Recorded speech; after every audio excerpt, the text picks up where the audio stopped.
ang mga kwento ng pag-ibig, kwento ng buhay at kwento ng pag-asa dito sa Barangay Love Stories. Love Stories.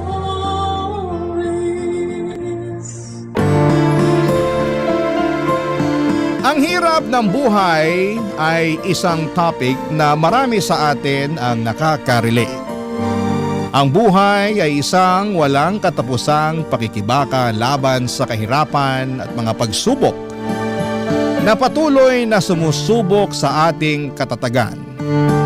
Ikaw, ano ang kaya mong gawin para malabanan ang hirap ng buhay? Dear Papa Dudut, magandang araw po sa inyo at sa lahat ng sumusubaybay sa Barangay LS. Ang inyong programa ay ang kasama ko sa pang-araw-araw. Tuwing nagluluto, naglalaba, naglilinis, at kahit sa mga simpleng gawain ay kasangga ko po ang Barangay LS. Kaya ako po napagdesisyonan na magsulat ng liham sa inyo dahil talagang nakaka-relate ako sa mga kwento ng buhay na napapakinggan ko sa inyong programa. Ako nga pala si Olivia. Pagdating naman po sa sarili ko ay hindi po sa pagmamayabang, pero madalas pong sinasabi ng iba na hindi daw halata sa aking itsura na mahirap ako. Ayon sa kanila, matangkad ako, maganda at maamo ang aking mukha. Pero ang hindi nila alam ay pinanganak at lumaki po ako sa isang maliit at magulo na barangay sa Tondo. Naranasan ko po ang buhay na kadalasan ay pagpag lang ang kinakain namin upang makatuwid sa pang-araw-araw. Pagpag po na siya ring hanap buhay ng aking mga magulang. Ako po ang panganay sa aming magkakapatid at dahil sa hirap ng buhay ay hindi po ako nakapagtapos ng high school. Marami po akong naranasan sa buhay na hindi ko naman ginusto. At hanggang ngayon ay naiisip ko pa rin minsan na unfair nga ang buhay. Kasi may mga tao na pinanganak na may kaya, samantalang kami ay salat na salat sa buhay. Salat na salat sa lahat ng bagay sa mundo. Habang lumalaki po ako ay aaminin ko po na napuno ako ng inggit. Tuwing nakikita ko ang mga kaedad ko na masaya at walang alalahanin. Habang ako naman ay rumaraket ng kung ano-ano para lamang makaraos. Isa po sa mga racket ko ay ang pakikipagunahan sa paghahanap ng pagpag sa madaling araw. Pati na rin ang pag-iipon ng plastik at bote at pagtanggap ng mga labada. Lahat po ng ito ay para lamang makaramdam ng kahit kaunting ginhawa sa buhay. Kaya po sobrang naaawa ko sa mga kapatid ko na parang nagiging tulad ko na rin. Nangangalakal para lamang makatawid. Minsan po ay naiisip ko kung ano ba ang kasalanan namin upang maranasan ang ganitong klase ng buhay. Pero kahit na ganoon ay hindi po ako tumigil sa pagharap sa mga hamon ng buhay. Hindi po sumagi sa isipan ko na maghanap ng regular na trabaho dahil wala po akong sapat na edukasyon. At hindi ko rin po kasi nakakamta ng tiwala sa sarili. Pero nagbago po ang lahat ng kinausap ako ng aming kapitbahay na nagtatrabaho sa isang restaurant. Sinabi po niya na naghahanap sila ng mga waitresses at gusto niya raw akong tulungan. Doon po ako nagkaroon ng lakas ng loob na subukan at sa kabutihang palad ay natanggap po ako bilang isang waitress. Ngunit habang nagtatrabaho po ako doon ay mas lalo kong naramdaman ang kawalan ng hustisya. Bakit kahit na anong sipag at overtime ko ay parang hindi ko pa rin nararamdaman na umaangat ang buhay ko. Kaya ang tanging bagay na ipinagpapasalamat ko na lamang po ay ang wala akong anak. Sa mga panahong yon ay naiisip ko po na kung sakaling mag-aasawa ko balang araw ay gusto ko na lamang po na may kaya sa buhay ang makakasama ko. Kasi sa dami ng mga pinagdaanan at feeling ko ay deserve ko na rin ang mabigyan ng marangya at magandang buhay. Pero nagbago po ang lahat nang unti-unti akong kinausap ng aming restaurant manager na si Miguel. Alam ko po na hindi ganun kayaman si Miguel, pero sa mga oras na nagkakaroon kami ng pagkakataon na mag-usap, ang pakiramdam ko po ay parang nawawalang lahat ng bigat sa buhay ko. Pero ni minsan po ay hindi ako naglihim kay Miguel. Sinabi ko sa kanya ang kagustuhan ko na makabingwit ng mas mayamang lalaki para makaangat sa buhay. Pero hindi ito naging sapat para tigilan niya ako sa kanyang pagpapakyut. Nang sinabi po sa akin ni Miguel na gusto niya akong ligawan, sobrang saya ko po. Pero nalilito din po ako. Kasi aaminin ko po na mahal ko siya, pero pinipigilan ako ng kagustuhan ko na umangat sa buhay, Papa Dudut.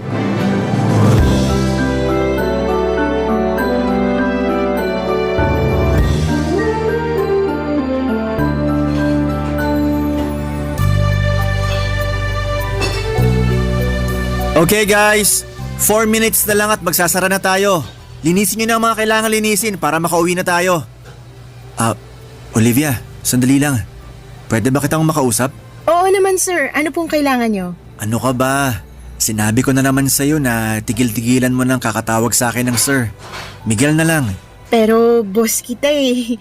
Nakakailang naman kung Miguel ang itatawag ko sa'yo dito, 'di ba? Baka mamaya sabihin pa ng iba nating kasama dito na pinapaboran mo ko. Kung yan ang gusto mo, sige, ikaw bahala. Pero Olivia, may itatanong sana ako sa'yo. Ano naman yon? Kailan mo ba ako sasagutin? Ha? Nagpapatawa ka ba? Olivia, 8 months na ako nanliligaw sa'yo. Ano? Nililigawan mo pala ako? Hindi sa nanunumbat ako ha, pero palagi kitang niyayaya na sabayan ako mag-lunch. Tapos paminsan-minsan sabay pa tayong nagko-commute pa uwi. Tapos nililibre rin kita. Sandali lang. Nililigawan mo pala ako sa lagay na yan? Paano ba dapat? Sir, Miguel, aaminin ko na magaan ang loob ko sa'yo. Hindi ko naalala ang mga problema ko tuwing kinakausap mo ko at mas nagaganahan ako magtrabaho dahil sa'yo. Pero hindi na naman sikreto sa'yo yung priority ko sa buhay, 'di ba? Alin dun? Yung makapangasawa ka ng mayamang lalaki? Olivia naman, hindi lahat ng bagay ay nabibili ng pera. Madali lang para sa'yong sabihin yan kasi hindi mo naman naranasan yung nararanasan ko eh. Sawang-sawa na ako sa buhay ng isang kahig, isang tuka. Yung tipong kahit anong kayod ko, hindi pa rin ako umaasenso. Wala rin naman ako magagawa kasi hindi naman ako nakapagtapos ng pag-aaral. Tapos karamihan pa ng trabaho dito sa Pilipinas, naghahanap ng college graduate o di kaya college level. Sobrang swerte ko na lang talaga at nakapasok pa ako dito sa restaurant. Hindi naman mahalaga sa akin ang estado mo sa buhay eh. Kung bibigyan mo lang ako ng pagkakataon, pareho nating pagsisikapan ang mga gusto nating makamit sa buhay. Sasamahan at dadamayan kita sa hirap at ginhawa. Yun na nga eh, ayoko na ng hirap. Kota na ako dyan. Olivia, pinapangako ko sa'yo na hinding-hindi mo pagsisisihan kung sasagutin mo lang ako. Hayaan mo naman na ipakita ko sa'yo kung gaano ka kahalaga sa akin. Alam mo, ikaw ang kulit mo rin, no? Sa totoo lang, napakalaking achievement para sa akin tong ginagawa ko ngayon. Hindi madali sa akin na sabihin ko sa'yo ng diretsahan ang tunay na nararamdaman ko para sa'yo. Pero teka lang, ang hindi ko lang talaga kasi mag-get sa'yo, kung paano mo ko nakukuhang ligawan, alam mo naman na napaka-ambitious ako at yung kagustuhan ko na makakuha ng lalaki na ibibigay sa akin lahat-lahat, diba? Bakit? Paano ka nakakasiguro na hindi ko kayang ibigay sa iyo ang lahat? Hindi nga ako kasing yaman ng mga lalaking matagal mo nang inaasam. Pero isa lang ang masisiguro ko sa iyo. At yun ay ang iparamdam sa iyo araw-araw na mahal kita. Di ko na nga lang alam kung manhid ka o nagtatanga-tangahan ka lang. Tanga na kung tanga, pero wala eh. Talagang nahulog na ang loob ko sa iyo. At ganun rin naman ako sa'yo sa totoo lang. Siguro kung iba lang ang estado ko sa buhay, matagal na kitang sinagot eh. Pero wala eh. Yung makabingwit ng mayamang lalaki na lang talaga ang pag-asa ko para makabangon sa buhay na to. Olivia, makinig ka. Hindi mo kailangan ng mayamang lalaki para makamit mo ang buhay na matagal mo nang pinapangarap para sa sarili mo at sa pamilya mo. Ang kailangan mo ay isang lalaki na handa kang ipaglaban at mamahalin ka ng tunay sa kahit anong pagsubok ng buhay. At handa akong ipakita sa'yo na ako ang lalaking yun. Ano ka ba? Mahal ang bilihin ngayon. Yung pagmamahal na sinasabi mo, hindi yan nagagamit para pambayad ng 1 kilong bigas at 2 tray ng itlog. Ikaw talaga? O sige, ganito na lang. Hindi na muna kita pipilitin para sagutin mo ako. Pero ang gusto ko lang hingin sa'yo ay sana hayaan mo ko na ligawan kita ng maayos. Para at least makita at ma-realize mo man lang kung gaano kita kamahal. Kulit mo talaga. Sige nga, paano kung mag-iisang taon mo na akong nililigawan at hindi pa rin kita sinasagot? Okay lang, take your time. Ang mahalaga lang naman sa akin ay yung payagan mo ko na ligawan kita. Napaka-confident mo naman yata. Paano ka nakakasiguro na sasagutin kita? Hindi ka ba natatakot na baka masayang lang yung oras at pagod mo? Hindi. Kasi nagbabakasakali ako na kapag nakita mo na kung gaano ka kahalaga sa akin, baka magbago ng isip mo at mawala na yung kagustuhan mo na makabingwit ng mayamang lalaki. Kaya, sige na. Please? Ang kulit mo naman. Oo na. Ha? Pumapayag na ako na ligawan mo ko. Sa wakas! Thank you, Olivia. Promise, hinding-hindi mo pagsisisihan to.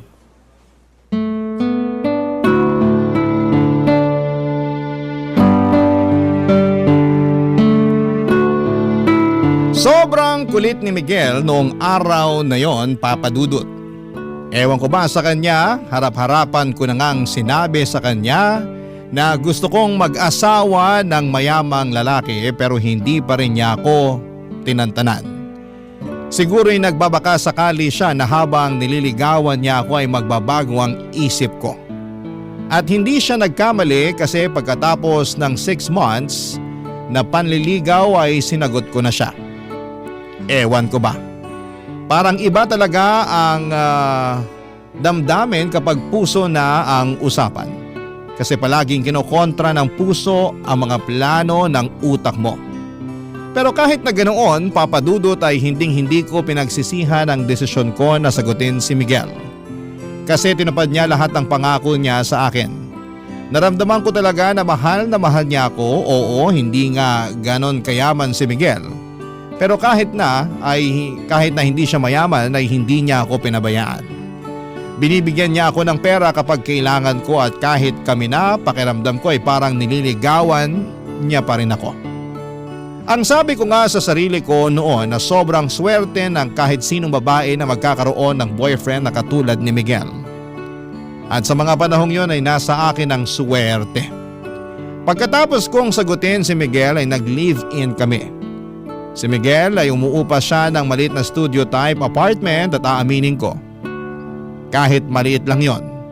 Malaking upgrade na yon kumpara sa bahay namin sa Tondo na butas-butas at baka matitibag na sa susunod na bagyo. Pero kahit na ganoon, naging masaya kami ni Miguel. Nagtulungan kami sa trabaho, siya bilang manager at ako bilang waitress. Akala ko ay yun na yung kapalaran ko habang buhay pero nagbago ang lahat noong tinawagan ako ng pinsan ko na taga La Union. Bihira lang kasi siyang pumunta ng Maynila at noong dumating siya dito, ako agad ang naisip niyang tawagan. Sabi pa niya, ililibre daw niya ako basta samahan ko lamang siya kaya syempre game na game ako. Nagpaalam ako kay Miguel at pumayag naman siya na mag-night out kami ng pinsan ko. Pero nung gabi na yon habang nag-iikot kami ay naisipan ng pinsan ko na pumunta sa bar. Nag-inuman kami at sobrang enjoy kami. Wala kaming ibang ginawa kundi ang magchismisan tungkol sa mga kamag-anak namin. Pagkatapos ng ilang oras ay nagpaalam ang pinsan ko na pupunta raw siya sa CR kasi naparami daw ang kain niya. Kaya naiwan akong mag-isa sa table namin. At nung umalis ang pinsan ko ay doon ko na nakilala si Rick, Papa Dudut.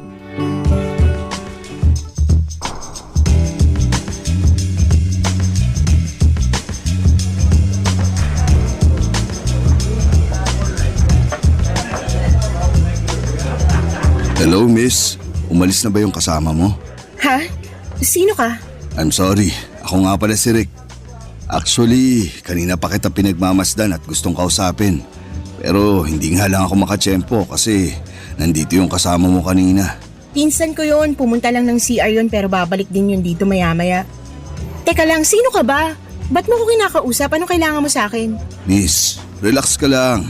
Ang dami mo namang tanong. Sino ba naman ang hindi magtataka at mapapatanong? Bigla-bigla mo na lang akong kinakausap.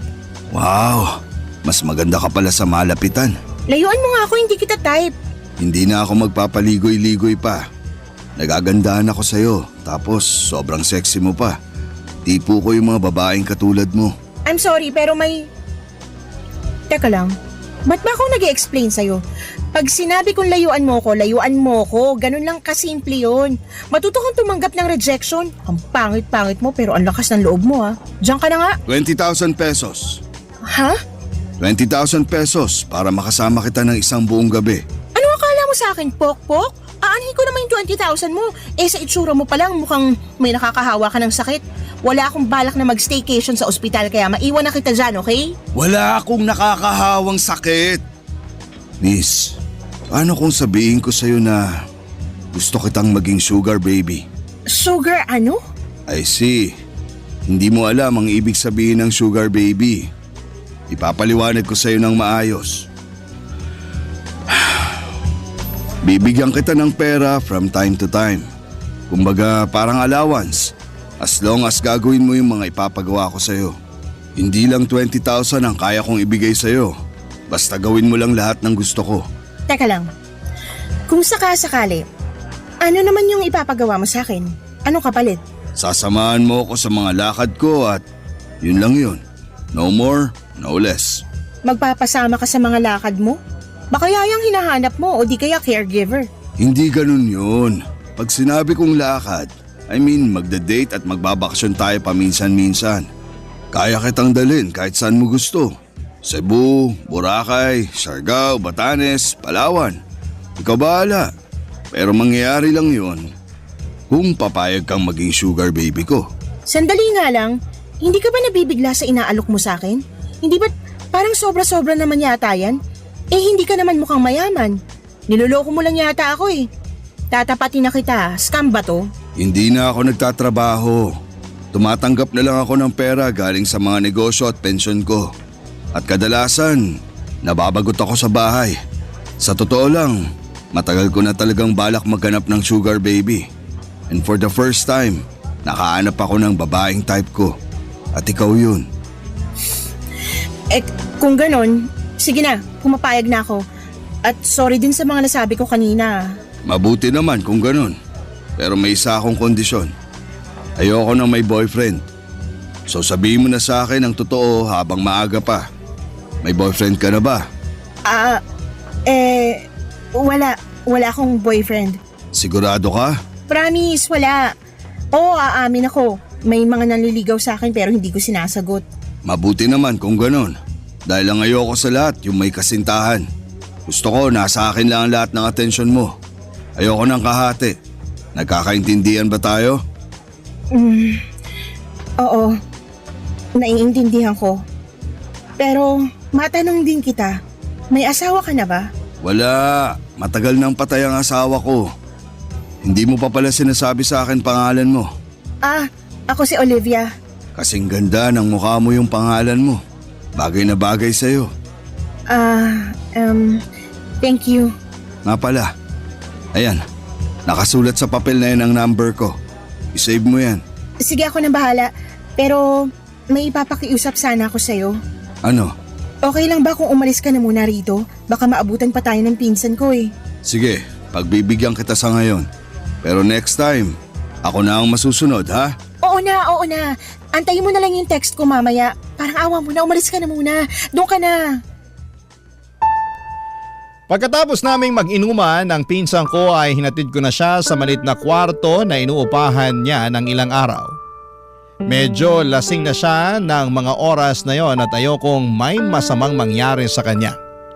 Pinili ko rin na ilihim sa pinsan ko yung pag-uusap namin ni Rick kasi ayokong machismis sa mga kamag-anak namin lalo na at hindi ko nais na malaman nila na nakikipag-ugnayan ako sa lalaking hindi hamak na mas matanda sa akin.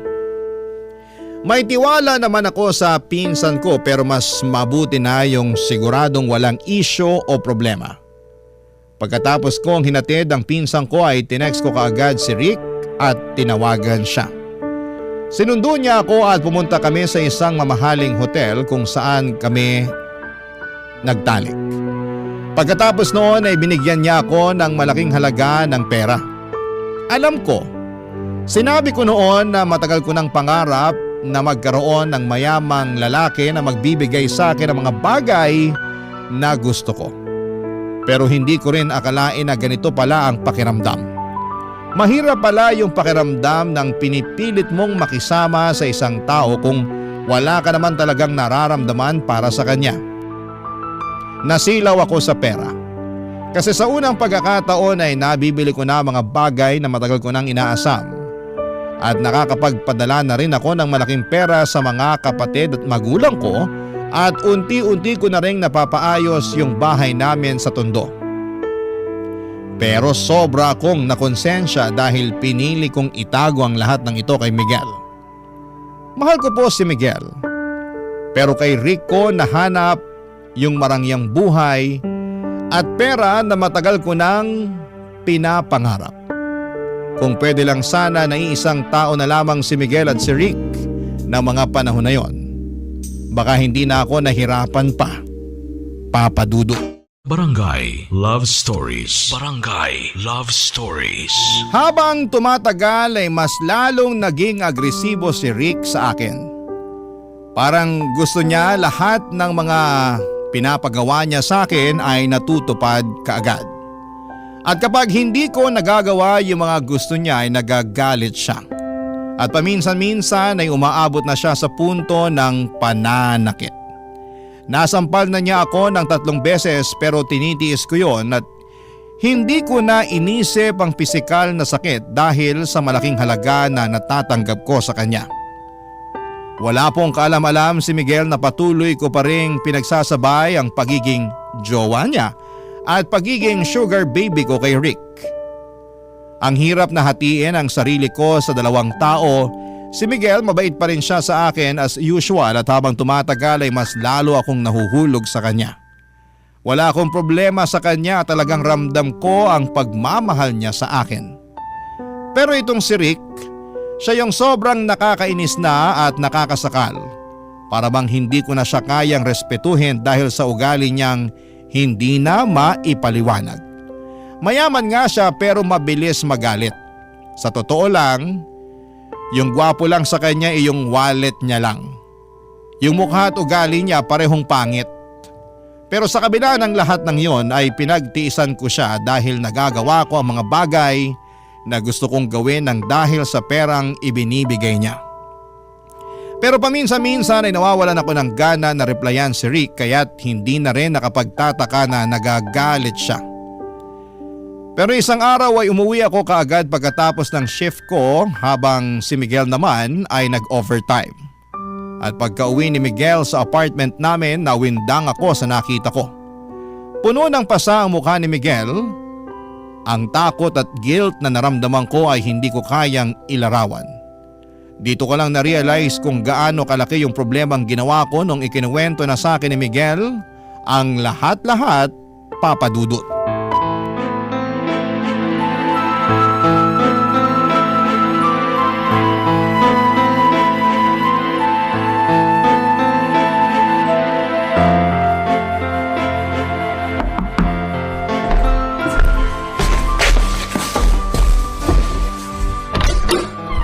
Babe!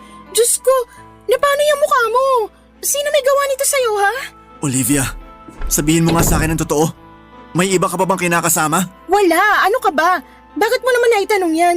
Inabangan ako ng lalaki nakakotse at pinabugbog niya ako sa tauhan niya. Pinagbantaan niya ako na layuan na raw kita dahil kung hindi, papatayin daw niya ako. Diyos ko! Magsalita ka, Olivia! May alam ka ba tungkol sa nangyari sa akin? Miguel, babe, I'm so sorry. Pero, Magsalita ka! babe, I'm sorry. May sugar daddy ako. Ano? Pero hindi ko lubos akalain na masasaktan ka niya. Babe, maniwala ka. Wala akong alam sa ginawa niya sa'yo. Pinagtaksilan mo ako? Nagpakababa ka para lang makuha mo yung mga luhong matagal mo nang inaasam-asam? Grabe ka naman, Miguel. Ang sakit mo naman magsalita. Tapatin mo nga ako. Minahal mo ba talaga ako? Mahal mo ba talaga ako? Oo, mahal kita, Miguel. Kung ganun, paano mo nagawa sa akin to? Kulang pa ba yung sakripisyong binibigay ko sa'yo?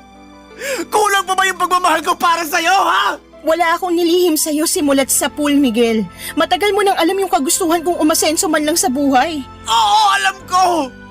Alam na alam ko yan! Kaya nga ako nasasaktan eh!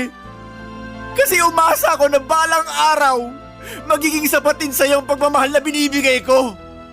Ano bang kulang sa akin, Olivia, ha? May nagawa ba akong kasalanan sa'yo para saktan mo ako ng ganito? Wala! Alam kong mahal mo ko at nararamdaman ko yun. Pero sa tingin ko panahon na siguro para Para ano? maghiwalay tayo. Miguel, baka tuluyan ka na niya pag nalaman niya na hindi pa kita hinihiwalayan. Ano? Hindi. Olivia, babe, wag mo akong hiwalayan, please lang. Makinig ka sa akin, ha? Puputulin mo na ang ugnayan mo sa lalaking yun at magpapakalayo na tayo. Yung kapatid ko na nagtatrabaho sa Cebu, pwede niya tayong tulungan. Doon tayo magsisimula ng panibagong buhay. Pero Miguel, Ano, Olivia? Bakit hindi ka makasagot, ha? Miguel, ayoko na bumalik sa buhay na sobrang salat. Ayoko na bumalik sa buhay kung saan kailangan ko pang mga lakal para lang mabili ko lahat ng mga pangangailangan ko. Olivia, matagal ka nang nakatakas sa ganong klaseng buhay. Matagal nang tapos yon. May maayos ka na trabaho ngayon at nandito na ako para tulungan ka. At isa pa, hindi naman kita pinahihirapan ah. Pero kulang, Miguel. Kulang na kulang eh. Sa tingin mo ba, sapat na yung sinasahod mo bilang manager ng restaurant at yung sinasahod ko bilang waitress? Miguel, kahit pagsama-samahin pa natin yung sinasahod natin, hindi nun matutumbasan ang pera na binibigay sa akin ni Rick. Nagmamakaawa ko sa'yo. Hiwalayan mo na ang lalaking yun. Kung nagawa niya akong ipabugbog, hindi malayong gawin niya rin to sa'yo. Olivia, aanhin mo naman yung pera niya. Kung araw-araw naman nanganganib yung buhay mo sa mga kamay ng hayop na yun. Sa totoo lang, mas pipiliin ko na lang na mamatay ako sa mga kamay niya kaysa mamatay ako sa gutom. Olivia naman, kayang-kaya kitang buhayin. At ilang beses ko na yan napatunayan sa'yo, di ba? Oo nga, tama ka. Pero paano yung pamilya ko, ha? Kaya mo bang buhayin ang mga kapatid ko? Sa akin sila umaasa, Miguel. Bala ko na i-enroll sila sa susunod na pasukan dahil gusto ko na makapagtapos sila sa pag-aaral. Ayoko na matulad sila sa akin na hindi man lang nakapagtapos ng high school at mangyayari lang yun kung patuloy kong pakikisamahan si Rick. Eh, di tutulungan kita. Magtutulungan tayo, Olivia. Pero pakiusap lang. Hiwalayan mo na ang demonyong yon. Paano mo ko matutulungan, Miguel? Yung sahod mo nga binabudget mo pa kasi natatakot ka na baka maubos agad. Aasenso rin tayo. Wala ka bang tiwala sa akin? Nagpapakapagod naman ako sa trabaho para mas lalong lumago ang savings natin ah. Pero baka uugod-ugod na tayo sa panahong lumago yung savings mo. Mahal kita. Pero ayoko na ng ganitong klaseng buhay, Miguel. Olivia, kung nagbabala ka na hiwalayan ako, please wag. Maawa ka naman sa akin. Gagawin ko ang lahat. Wag mo na akong hiwalayan. Parang awa mo na. Kahit sobra akong nasaktan sa ginawa mo, hindi pa rin kita kayang iwan. Mahal na mahal kita, Olivia. Pagkatapos ng sinabing yon ni Miguel ay hindi ko na siya nasagot. At dali-dali akong lumabas upang tawagan si Rick. Dito ko nakumpirma ang lahat. Napag-alaman ko na nagngingit-ngit sa galit si Rick tuwing hindi ko siya nire-replyan kaagad. Kaya't inalam niya kung saan ako nagtatrabaho. Kasabay noon ay nalaman niya na si Miguel ang boyfriend ko at pareho kami ng pinagtatrabahuhan na restaurant. Hindi sinabi ni Rick kung paano niya nalaman pero malakas ang kutob ko na sa Facebook niya nakuha ang lahat ng yon. Kinilabutan ako sa mga nangyari dahil hindi ko akalain na aabot si Rick sa puntong halos patayin na niya si Miguel, Papa Dudut. Sa totoo lang, sobra akong nag-guilty sa mga nangyaring yon. Mahal ko pa rin si Miguel pero hindi ko kayang bitawan ang marangyang buhay na ibinibigay sa akin ni Rick. Sa kabila ng lahat ay pinagpatuloy pa rin namin ni Miguel ang relasyon namin at nakikita ko sa mga mata at kilos ni Miguel na mahal niya pa rin ako. Pero Ramdam ko rin kung gaano siya kalungkot at nadismaya sa desisyon kong ipagpatuloy ang ugnayan ko kay Rick. Bumili siya ng mga gamit na pang self-defense para sa aming dalawa, tulad ng pepper spray at taser. Kitang-kita ko kung gaano siya ka-traumatize at sa mga panahong yon ay hindi ko matanggap na siya pa ang nagkakaroon ng ganitong takot at pangamba dahil lamang sa mga naging desisyon ko.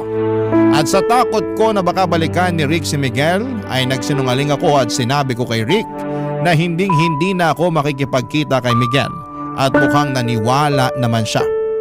Para makabawi ako kay Miguel ay binilhan ko siya ng mga paborito niyang gamit, mga bagay na sa tingin ko'y magpapasaya sa kanya kahit papaano. Pero hindi niya tinanggap ang mga ito, siguro dahil alam niya na pera ni Rick ang pinambili ko dito. Patuloy pa rin siya sa pagkumbinsi sa akin na sumama sa kanya sa Cebu para makapag-umpisa kaming muli at makalimutan naming pareho ang lahat ng mga nangyari. Pero nag-alinlangan ako na pumunta ng Cebu kasi kahit mahal ko si Miguel, ay naibibigay naman ni Rick sa akin lahat ng gusto ko dito sa Maynila. At hindi ko alam noon ay may isa pang mangyayaring mas mahirap at mas masakit pa kesa sa lahat ng ito. Ang mga desisyon ko ay magdudulot pa ng mas malalim na sugat sa aking puso at buhay. At hindi ko pa noon alam kung paano ko haharapin ang mga pagsubok na darating sa akin, Papa Dudut.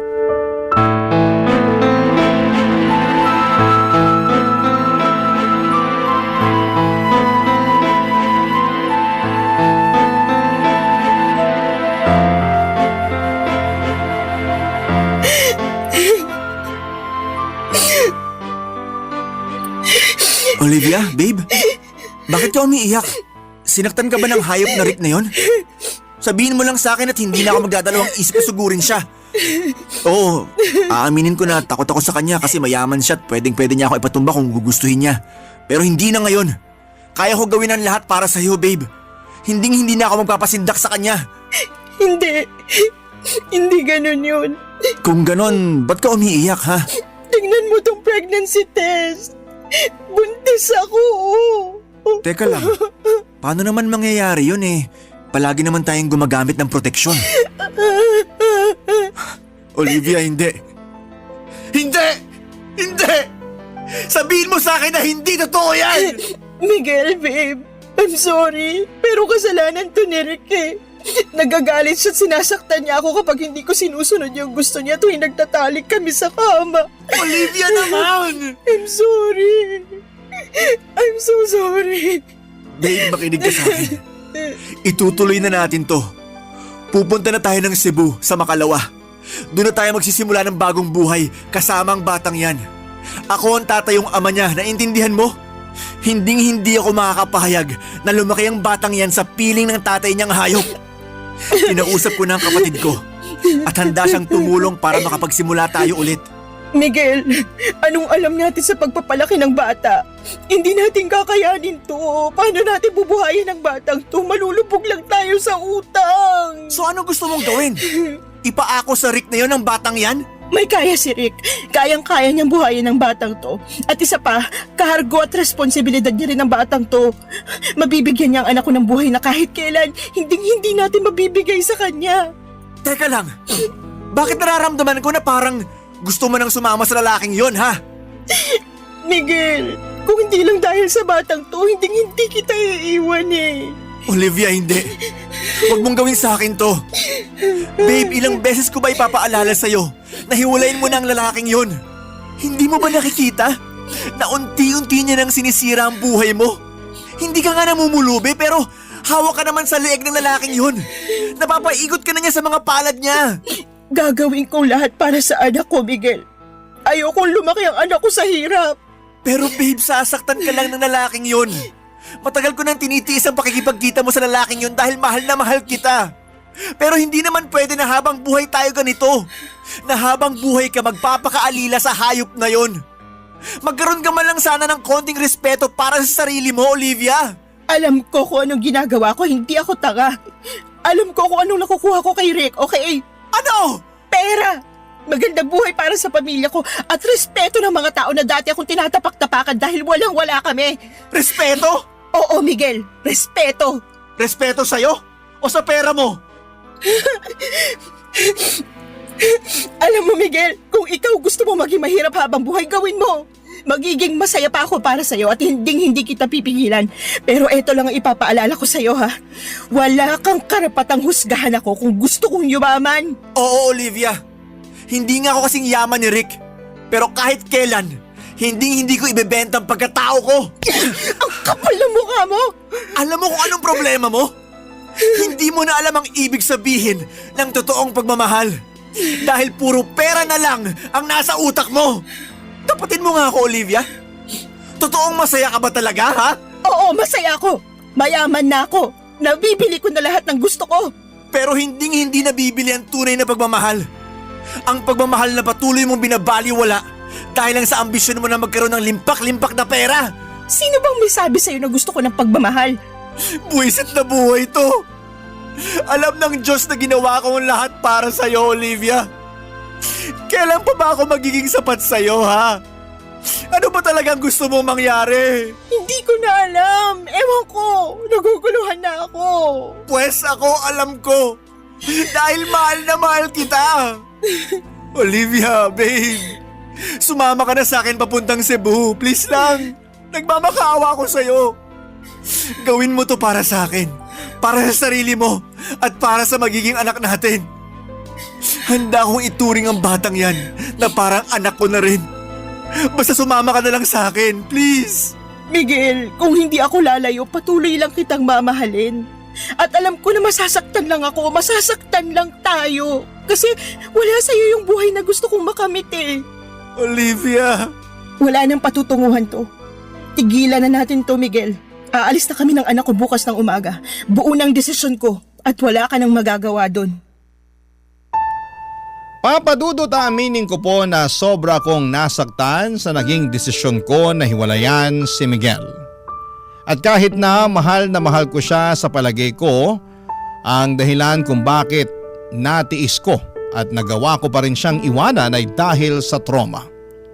Yung trauma na mula sa pagkabata, sobrang kapos ako at hirap na hirap sa buhay.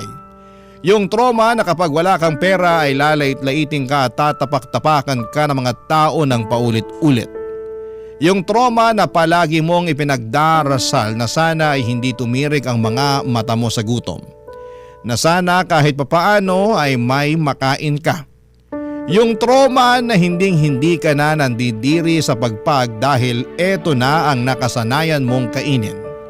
Oo, minahal ko si Miguel ngunit hindi ako nakontento sa buhay bilang waitress. Hindi naging sapat ang pagmamahal niya para makontento ako sa kinakalagyan ko.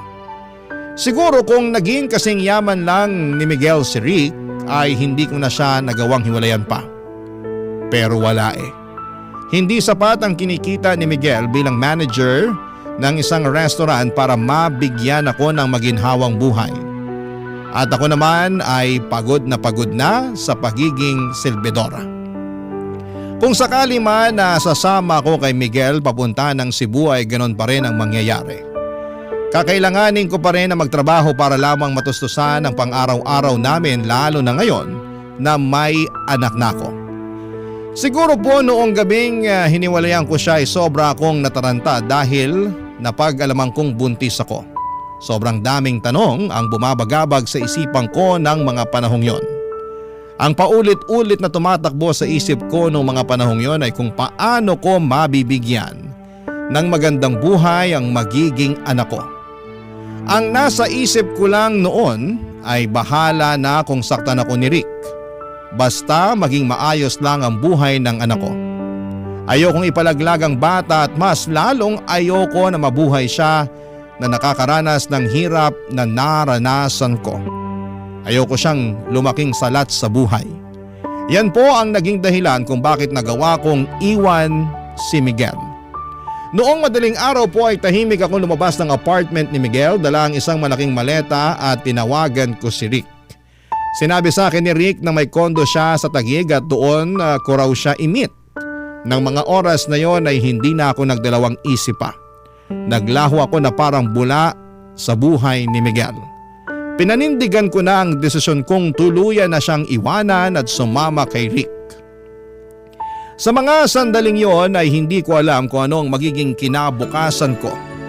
Ngunit isang bagay lang ang sigurado ako. Gagawin ko po ang lahat para sa magiging anak ko, Papa Dudut. Barangay Love Stories. Barangay Love Stories. Pinatuloy ako ni Rick sa kondo niya sa Taguig at doon ko sinabi sa kanya na buntis ako at kailangan ko ng magandang lugar na matutuluyan. Nakita ko sa mga mata ni Rick kung gaano siya kasaya sa mga sinabi ko sa kanya. Hindi ko maiwasang mapansin na parang isang malaking bigat ang nawala sa kanya. Buong akala ko ay magagalit siya na buntis ako pero hindi at mas lalo pa siyang natuwa. Nang mga panahong yon ay hindi ako nagsisi sa desisyon kong iwanan si Miguel. Siguro ay marami sa mga kabarangay natin ang magagalit sa ginawa ko at marami sa kanila ang baka magsabi na boba, gaga o mukhang pera ako at malamang ay hindi nila ako maintindihan. Pero aminin na po natin na sobrang hirap na ng buhay ngayon. Yung 1,000 pesos ay bihira ng umabot ng 3 araw. Kung ang mga college graduate nga ay nahihirapan na maghanap ng trabaho o nagtitiis sa trabaho na hindi kalakihan ng sahod, paano na lamang ang katulad ko na hindi man lang nakapagtapos ng high school? Uulitin ko, sobrang hirap ng buhay ngayon. Kahit mga trabaho tulad ng pagiging janitor ay hinahanapan na ng high school diploma. Kaya noong mga panahong yon ay ginawa ko na lang ang tingin kong praktikal at makakabuti para sa anak ko. Gusto ko lang na mabigyan siya na maginhawang buhay at hindi ko ginusto na mabuo ang anak ko pero andito na to. At kahit kailan ay hindi sumagi sa isipan ko ang ipalaglag siya. Ang tanging magagawa ko na lamang ay ang magsakripisyo para sa kabutihan ng anak ko. At ang sakripisyong yon ay ang tuluyan ng iwanan si Miguel para kay Rick. Nang gabing yon nang pumunta ako sa kondo ni Rick sa Taguig ay halos hindi na kami nakatulog dahil pinag-uusapan na namin ang mga susunod na hakbang sa buhay namin. Tinutok namin ang mga plano para sa hinaharap lalo na ngayon at dala-dala ko na ang anak namin ni Rick. Ibinahagi ni Rick ang kanyang mga plano para sa amin at sa anak ko at naramdaman ko na parang tunay talaga siya na nagmamalasakit sa pagbubuntis ko. Na parang ang bawat usapan namin ay nagiging isang hakbang patungo sa mas magandang kinabukasan. Nang mga panahong yon, araw-araw kong ipinagdarasal na sana'y ituring na ako ni Rick hindi lang bilang isang sugar baby, kundi bilang isang tunay na asawa dahil na rin sa magiging anak namin. Kasi kahit papaano ay gusto ko naman na magkaroon ng happy family ang bata. Oo, aaminin ko na di hamak na mas gwapo si Miguel kay Rick pero ewan ko ba, Papa Dudut. Habang tumatagal ay nawala na ako ng pakialam sa itsura ni Rick. Ang nagagawa nga naman ng pera. May kakaibang epekto ito sa tao.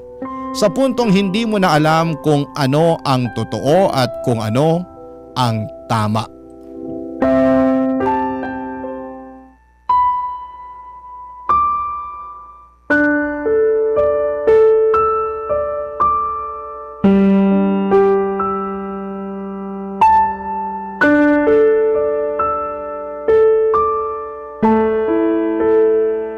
Mabuti na lang talaga at pinaalam mo kaagad sa akin na buntis ka. Oo, at alam ko rin naman na mabibigyan mo ng magandang kinabukasan tong batang to eh. Exactly. Kaya tama lang ang desisyon mo na lapitan ako. Alam mo, sa totoo lang, hindi ko talaga inaasahan na mabubuo tong bata na to. Pero wala na akong magagawa kaya sana tulungan mo ko. Hindi ko kaya palakihin ang batang to na mag-isa. Makakaasa ka, Olivia. Hindi ko kayo pababayaan. Salamat naman. Huwag ka na masyadong mag-alala. Makakasama sa'yo yan. Pero sandali lang, Rick. Paano nang magiging setup natin ngayon? Siyempre iba na ngayon kasi magkakaroon na tayo ng baby, di ba? Huwag kang mag-alala, Olivia. Pananagutan kita at ang batang yan. Aalagaan kita hanggang sa mga anak ka. Dito na kayo ni baby titira sa kondo. Solong-solo nyo na ang kondo na to. Ha? Kami? Bakit ikaw? Hindi ka ba titira dito kasama namin? Yung mga negosyo ko kasi paminsan-minsan. Alam mo naman, kailangan asikasuhin. Kaya huwag ka na magtaka kung may mga panahon na madaling araw na ako makakauwi dito. O di kaya may mga araw na hindi na ako matutulog dito. Ah, ganun ba? Sayang naman. Gusto ko sanang nandito ka palagi para maasikaso natin pareho si baby eh. Huwag ka nang mag-alala. Alam mo naman siguro na sa negosyo ko nang gagaling ang limpak-limpak na pera na binibigay ko sa'yo, di ba? Paano na tayo kung babaliwalain ko ang mga negosyo ko? Yung pension mo, hindi pa ba sapat yun? Ano ka ba? Baril lang yung pension ko kumpara sa mga kinikita ko sa mga negosyo ko. Ah, sige, ikaw nang bahala. Basta yung sustento ko ha. Ako na bahala doon. Sa katunayan yan, mas lalakihan ko pa ang binibigay kong pera sa'yo dahil buntis ka. Hindi ka pwedeng ma-stress. At gusto ko na nabibili mo lahat ng mga gusto mo para sa magiging baby natin.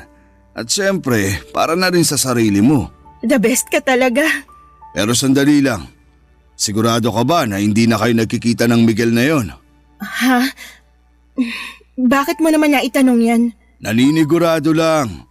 Kasi sa susunod na makita ko pa yung lalaki na yan na aaligid-aligid sa'yo, hindi na ako magdadalawang isip na tuluyan yon. Sinasabi ko sa'yo. Ano ka ba naman, Rick? Matagal na kaming tapos ni Miguel. Simula nung ipabugbog mo siya, hindi ko na siya nilapitan at agad-agad na ako nakipaghiwalay sa kanya. Siguraduhin mo lang, Olivia. Kasi kapag nalaman ko na nagsisinungaling ka, tatamaan ka sa akin. Ito naman sobrang seloso. Promise, kahit tingnan mo pa tong cellphone ko, wala kang makikita na kahit ano tungkol kay Miguel kasi matagal na kaming wala. Mabuti naman kung ganon. Ay, wag na nga natin pag-usapan yun. Nandito na ako, 'di ba? Sayong-sayo na ako.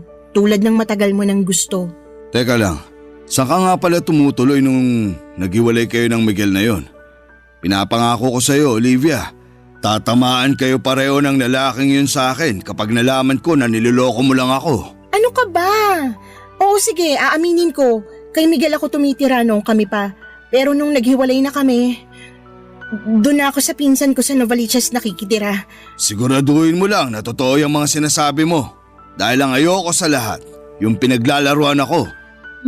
Payakap nga. Eto naman sobrang seloso. Pinapangako at sinisiguro ko sa'yo na hindi na kita bibigyan ng rason para magselos pa. Sige na, okay na. Naniniwala na ako sa'yo. Nga pala. Oh, etong allowance mo. 40,000? Para saan to? Kung dati, once or twice a week lang kita binibigyan ng pera, pues ngayon masanay ka na araw-araw na kitang bibigyan ng pera. Iba na ang sitwasyon ngayon. May anak na tayo at gaya nga ng sinabi ko, ayokong nasistress ka. Ibang klase ka talaga. Amazing. Walang makakatalo. Ano kayang gagawin ko dito? Ay, alam ko na. Mamimili ako ng mga gamit ng bata. Crib, baby bottles, lampin, lahat-lahat na. Sumama ka na kaya sa akin? Nako, ikaw na lang. May kailangan pa akong asikasuhin bukas. Ay, ano ba yan? Bukas ka agad? Ipagpaliban mo na muna yan. Sige na naman Sumahan mo naman ako. Ang kulit mo naman! Sinabi ng busy ako eh. Sige na, huwag ka na makulit. Sige na nga, hindi na kita pipilitin. Sorry kung napagtasan kita ng boses. Sa susunod kasi, huwag ka na makulit. Sige, ganito na lang. Babawi ako sa'yo. Pupunta tayo ng Baguio this weekend. Okay ba yon? Natuloy kami sa Baguio noong weekend na yon, Papa Dudut. Eto na yon. Eto na mismo ang buhay na matagal ko nang pinapangarap, yung buhay na kaya kong bilhin ng lahat ng nakikita ng mga mata ko. Yung makapunta sa mga lugar na hindi ko pa nararating noon. Yung wala akong ibang iniintindi kundi ang mag-enjoy at mag-explore. Pero kahit nakuha ko na ang buhay na gusto ko ay bakit ganon? Bakit parang may kulang pa rin? Sa totoo lang, dapat ay masaya ako dahil hindi ko na kailangang mag-alala tungkol sa pagbubuntis ko. Kasi sa wakas ay maibibigay ko na sa anak ko ang lahat ng gusto at pangangailangan niya. Pero sa kabila ng lahat ng ito ay para bang may isang malaking bagay na kulang pa rin. Siguro nga dahil magkaibang ang pakikitungo sa akin ni Miguel kumpara kay Rick. Noong nagtatrabaho pa ako bilang waitress, palagi akong inaasikaso ni Miguel. Siya pa yung nagluluto ng almusal namin at siya rin ang naglilinis ng bahay para hindi na ako mapagod. Samantalang si Rick ay palaging wala sa kondo at ang ginagawa lang niya ay ang magbigay sa akin ng pera. Sa totoo lang, nagsimula na akong makaramdam ng pagkabagot. Wala akong ibang makausap sa kondo kundi ang sarili ko. Lagi na lamang ako nanonood ng TV o nagsiselfone pero nang mga panahong yon, okay na rin sa akin na wala si Rick sa kondo kasi sabi niya, inaasikaso raw niya ang mga negosyo niya. Kung wala nga ang mga negosyo na yon, hindi rin ako mabibigyan ng malalaking halaga ng pera kaya okay na lang sa akin. Hanggang isang araw noong dinalaw ko ni Rick at sa kondo siya natulog, may napansin akong umiilaw. Cellphone pala niya yon at sunod-sunod na dumating ang mga text messages. Hindi ko alam ang password ng cellphone ni Rick pero sa lock screen ay malinaw na nakikita ko ang mga mensahe mula sa isang number na patuloy na tinatanong kung kailan siya uuwi at kung bakit hindi siya nagre-reply. Habang binabasa ko yon ay unti-unti akong nabigla at naguluhan. Para bang may malaking tinik na pumasok sa dibdib ko. Ang pakiramdam ko ay bigla akong napuno ng sama ng loob at galit. Sa sobrang pagkabigla ko ay hindi ko na napigilan ang sarili ko at hindi ko na pinagpabukas pa ang kumprontahin siya tungkol dito. Dumulog ako sa kanya ng diretsyo kahit pa may takot at pangambang baka masaktan ako ni Rick sa gagawin kong pagkumpronta sa kanya, Papa Dudut.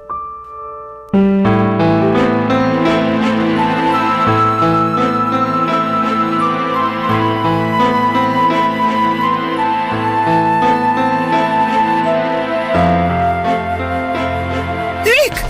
Walang iya ka! Gumising ka! Ano to ha? Bumangon ka dyan! Sagutin mo ako! Ano to? Olivia, Sino ano to? ba? Sagot! Natutulog yung tao eh. Sagutin mo ako! Sino to naghahanap sa'yo? Ba't tinatanong nito kung kailan ka uuwi? Ano bang pinagsasasabi mo dyan, ha? Ang kapal ng mukha mo para magmaang-maangan! Hayop ka!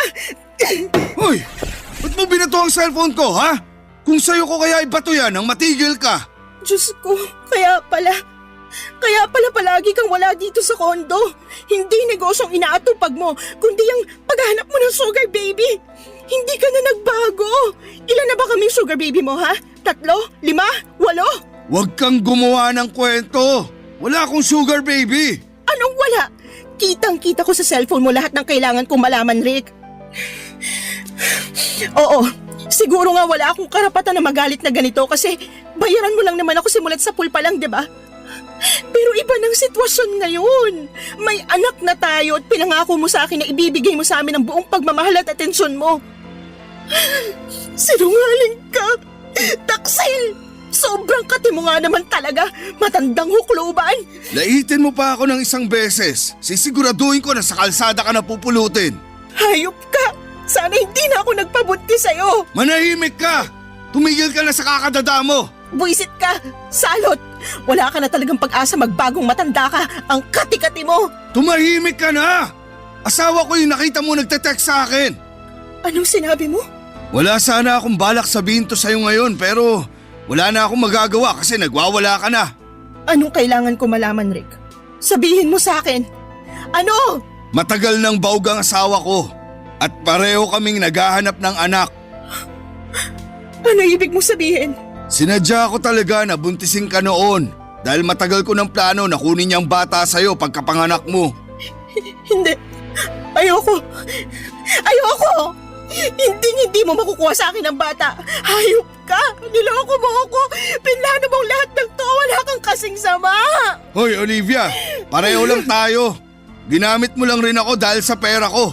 Wala tayong pinagkaiba. Wala akong pakialam. Hindi mo makukuha sa akin ang bata. At saan mo palalaki ng batang yan, ha? Sa squatters kasama ng mga iba pang pulubi. Anong ipapakain mo dyan? Asin at toyo? Ikaw na mismo nagsabi sa akin noon na hindi mo kayang palakihin ang bata na yan ng mag-isa, di ba? So anong gusto mo mangyari? Lumaki ang anak ko na ibang babaeng kinikilala niyang nanay? Asawa ko naman ang kikilalanin niyang nanay eh. Hindi ko pa sana sasabihin sa'yo to eh. Pero andito na to, kaya dediretsuhin na kita. Willing akong magbayad ng malaking halaga. Basta ipaampon mo lang sa akin ang bata pagkapanganak mo. Ano? Hindi. Hindi ako makakapayag. Alam ba ng asawa mo tong mga pinagagagawa mo, ha? Wala siyang alam at hindi niya na kailangang malaman pa. Paano kung sabihin ko sa asawa mo tungkol sa atin, ha? Ang kapal ng mukha mo para lokohin ako ng ganito? Sige, gawin mo. Pag nalaman ng asawa ko ang tungkol sa atin, masisira ka rin. Ibubunyag ko sa lahat na ikaw ang naging kabit ko. At kapag nagdemanda siya, madadamay ka. Kung gusto mong sirain niyang buhay mo, sige, gawin mo. Magsumbong ka. Ang kapal ng mukha mo para magalit nung natuklasan mo yung tungkol sa amin ni Miguel. Sinabi mo sa akin noon na wala kang asawa. 500,000. Ano? Ipaubaya mo na yung anak mo sa amin ng asawa ko pagkapanganak mo. At bibigyan kita ng kalahating milyon. Hindi. Ang kapal ng mukha mo. Ayoko. Manigas kang hayop ka. Kaya ko pang dagdagan yan kung gusto mo. Ako ang tunay na ama ng batang yan. At handa ako magbayad ng malaking halaga para mapasamin siya. Alam mo, awang-awa ako. Hindi sa'yo kundi sa asawa mo. Hindi niya alam na may asawa siyang manloloko at maduming maglaro. Kasing dumi ng pagmumukha mo. Ang totoo niyan, matagal na ako nagdidiri sa'yo eh. Duming-dumi ako sa sarili ko tuwing hinahalikan mo ko. Pinakisamahan lang kita ng dahil sa pera mo. Eh di inamin mo rin. Inamin mo rin na wala tayong pinagkaiba. Kaya sige na, pumayag ka na. Ibigay mo na sa akin yung batang yan pagkapanganak mo. Manigas ka! Wag na wag mo akong susundan. Maghanap ka ng ibang lolokohin mo. Nagmukha lang akong matapang ng gabing yon, Papa Dudut, pero ang totoo niyan ay sobra akong natakot kaya dali-dali akong umalis. Malakas din ang loob ko noon kasi alam kong hindi makakapag-iskandalo si Rick. Maraming tao sa kondo na yon at kung gusto ko ay pwede ko siyang ipakaladkad sa mga guard sa ibaba kung may gagawin siyang masama sa akin, Papa Dudut. Pagkatapos noong araw na yon ay hindi na ako nagparamdam kay Rick. Tinapon ko yung SIM card ko at bumili ako ng bago. Gaya ng sinabi ko ay hindi ko inaasahan na magkakaroon ako ng anak kay Rick. Pero habang unti-unti ko nang nararamdaman, ang bata sa tiyan ko ay parang unti-unti na rin siyang napamahal sa akin. Kaya naman sobrang gulat at galit ko noong nalaman kong may asawa na pala si Rick at may balak pa siyang kunin sa akin ang bata pagkatapos kong manganak. Mabuti na lamang at natuklasan ko ang lihim ni Rick kasi kung hindi ay baka kung ano pa ang nangyari sa akin at sa anak ko. Hindi ko kakayanin na malayo sa anak ko. Bumalik ako sa bahay namin sa Tondo at mabuti na lamang talaga at hindi ko sinabi kay Rick yung tungkol sa bahay namin noon. Kasi kung hindi baka nasundan na niya ako noon. Nagulat sila mama, papa at mga kapatid ko noong sinabi ko sa kanila na buntis ako. Ikinuwento ko sa kanila lahat ng pinagdaanan ko at sobrang naaawa sila sa akin at tinanggap pa rin nila ako. Ngayon ay nagtatrabaho na ako bilang cashier sa isang maliit na grocery store na malapit lang sa bahay namin. Pinapaaral ko na rin ang mga kapatid ko at dalawa sa kanila ay nasa high school na at yung dalawa naman ay senior high na. Opo, aaminin ko na naging mahirap. Pero mabuti na lang at mabait yung boss ko dahil pinapahiram niya ako ng pera paminsan-minsan. Sina nanay naman po ay tumigil na sa pagtitinda ng pagpagad sa awa ng Diyos. May maliit na sila na karinderya at pinagtutulungan na lang namin yung pambayad at tuition fee ng mga kapatid ko. Sa ngayon ay ako po ay isang single mom at may 5 taong gulang na baby boy. Sobrang cute niya at halatang hindi nagmana sa tatay. Tinutulungan din po ako nina mama at papa sa pagpapalaki sa kanya. Kahit wala na sa akin ang buhay na puno ng luho o di hamak na mas masaya at mas may peace of mind naman ako sa ngayon. Napag-alaman ko din na isang news article na nasangkot si Rick sa isang networking scam at nakulong. Napaisip nga din po ako na baka yung perang binibigay niya sa akin noon ay hindi galing sa negosyo kung hindi ay galing sa networking scam. Pero wala na akong balak alamin dahil ayoko na maging parte ng buhay ni Rick. At wala rin po akong balak na ipakilala sa kanya ang anak ko. Tungkol naman po kay Miguel ay naisipan ko siyang i-stalk sa Facebook at napag-alaman ko na nasa Cebu na siya sa ngayon na tumitira at nagpakasal na siya sa girlfriend niya last year.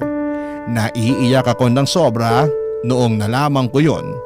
Ang napagdesisyonan ko na lamang ay i-block siya sa Facebook kasi punong-puno ako ng panghihinayang at pagsisisi tuwing nakikita ko siya sa cellphone ko. Sa ngayon ay nagbabalak na ako mag-enroll at maging working student sa susunod na pasukan. Susubukan kong makapagtapos man lang ng high school dahil napagtanto kong mahalaga ang edukasyon upang magkaroon ng magandang buhay na hindi umaasa sa iba. Marami po akong pinagsisihan sa mga naging desisyon ko hanggang ngayon. Ngunit patuloy ko pong lalabanan ang mga pagsubok at magsusumikap para sa mas magandang kinabukasan namin, ng anak ko at ng pamilya ko. Nais ko po sanang magpasalamat sa pagbibigay ninyo ng opportunity na maibahagi ko sa inyo ang kwento ng buhay ko. Patuloy niyo po akong magiging number 1 na supporter. Maraming salamat po sa inyo, Papa Dudut, ang inyong forever kapuso at kabarangay, Olivia. Barangay Love Stories. Barangay Love Stories. Kwentuhan naman tayo dito sa comment section. Nagustuhan ng iyong napakinggan? Ituloy yan via live stream sa www.gmanetwork.com/radio.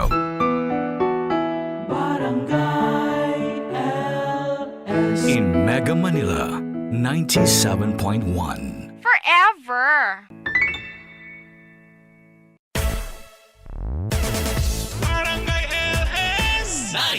Forever! Mga kwento ng pag-ibig, kwento ng pag-asa at mga kwento ng buhay dito sa Barangay Love Stories. Love Stories.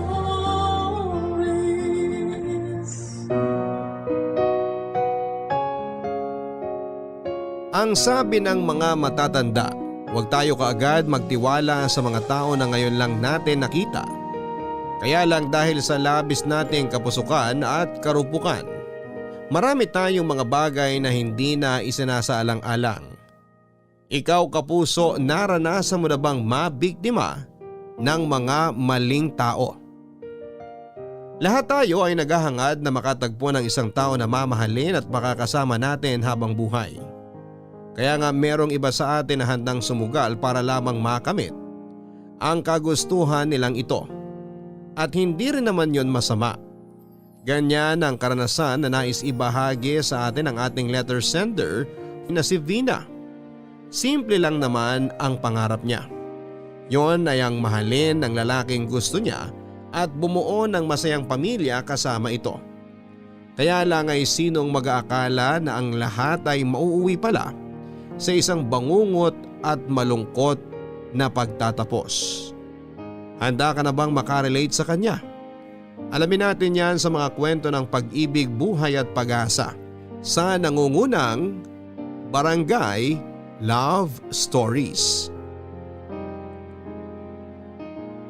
Dear Papa Dudut, bago ko po simulan ang aking kwento ay gusto ko po munang bumati ng isang mapagpalang araw sa iyo at sa ating mga kabarangay.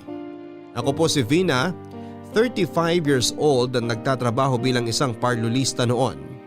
Kaya lang dahil sa pandemic ay nagtitinda na lamang po ako ng pagkain online. Mabuti na lang dahil kahit papaano ay nakakaraos naman po kami ng aming pamilya sa tulong na rin ng aming mga kamag-anak. Tubong Quezon Province po talaga kami ng pamilya ko pero 7 years ago nang lumipat kami dito sa Maynila.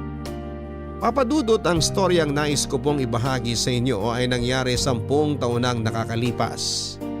Kakatungtong ko pa lamang noon sa edad na 25 pero pakiramdam ko masyado na akong matanda at napag-iwanan na sa buhay. Nang mga panahon na yon, wala po akong boyfriend at hindi ko pa talaga nararanasang makipagrelasyon. Hindi naman po dahil sa mahigpit si nanay at tatay, hindi lang po talaga ako ligawin noong kabataan ko dahil average girl lamang po ako. Sakto lang ang ganda, medyo patpate ng pangangatawan at may kaliitan din ang dibdib. Hindi rin ako pinakamatalino sa aming klase noong high school at college undergraduate lang ako dahilan para mas lalong bumaba ang self-esteem ko. Kaya nga aaminin ko na noong nag-birthday ako ay humiling ako sa Diyos na magka-jowa na. Desperada na nga siguro ako pero Nakaka-frustrate na po kasi Papa Dudut. At alam na alam nga ng pinsan at best friend kong si Althea ang nararamdaman ko ng mga panahong yon.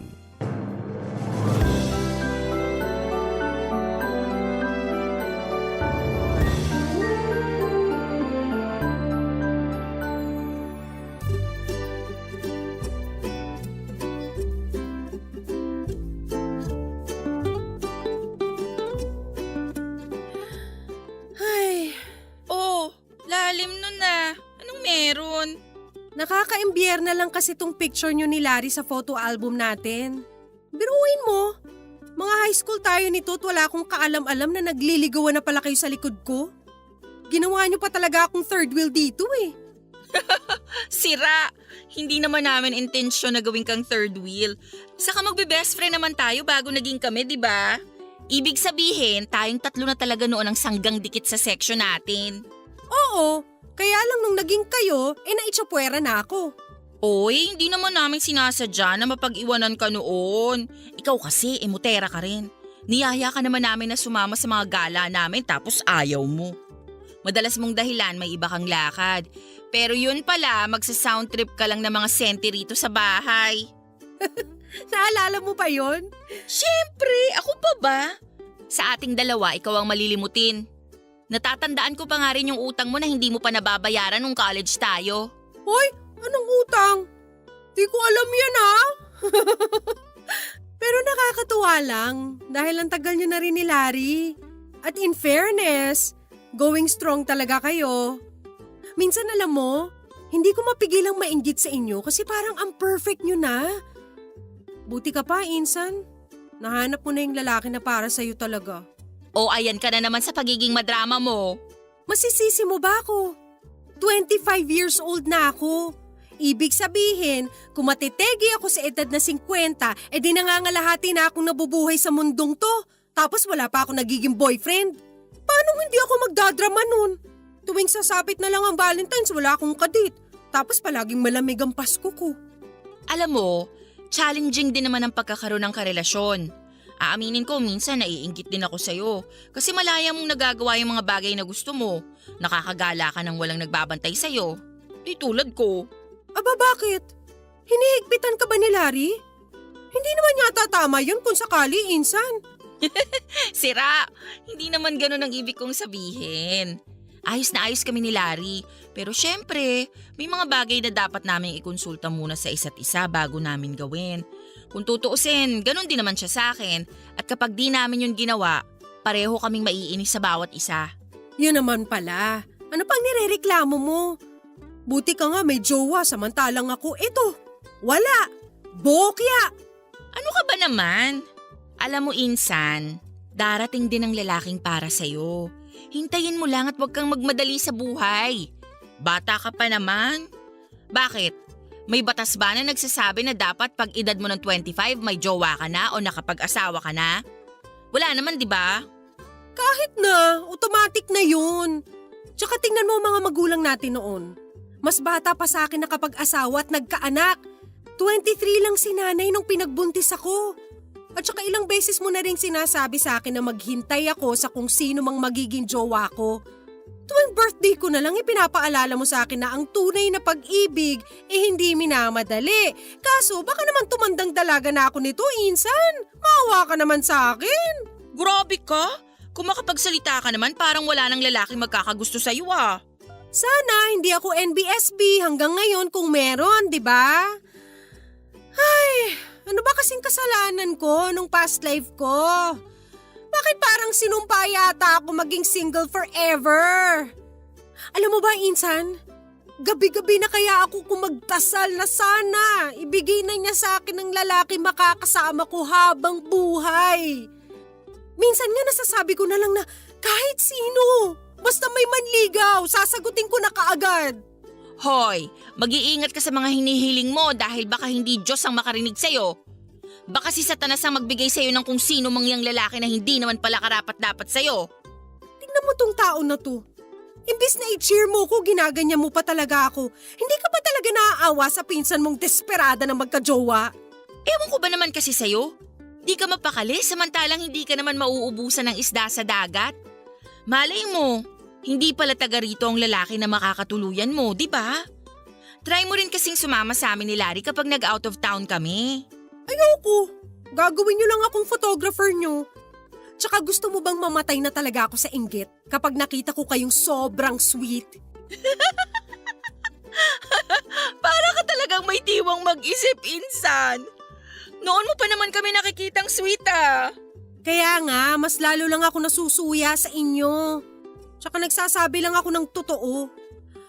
Ang gusto ko lang talaga na mangyari ngayong birthday ko, magkaroon na ako ng jowa. Kaya naman please lang po, ibigay niyo na ang wish ko. Promise! Kakain na po ako ng gulay at hindi na ako magpupuyat gabi-gabi para manood ng kung ano-ano. I-promise mo rin na sasama ka sa next trip namin ni Larry para may photographer kami. Buisit talaga to!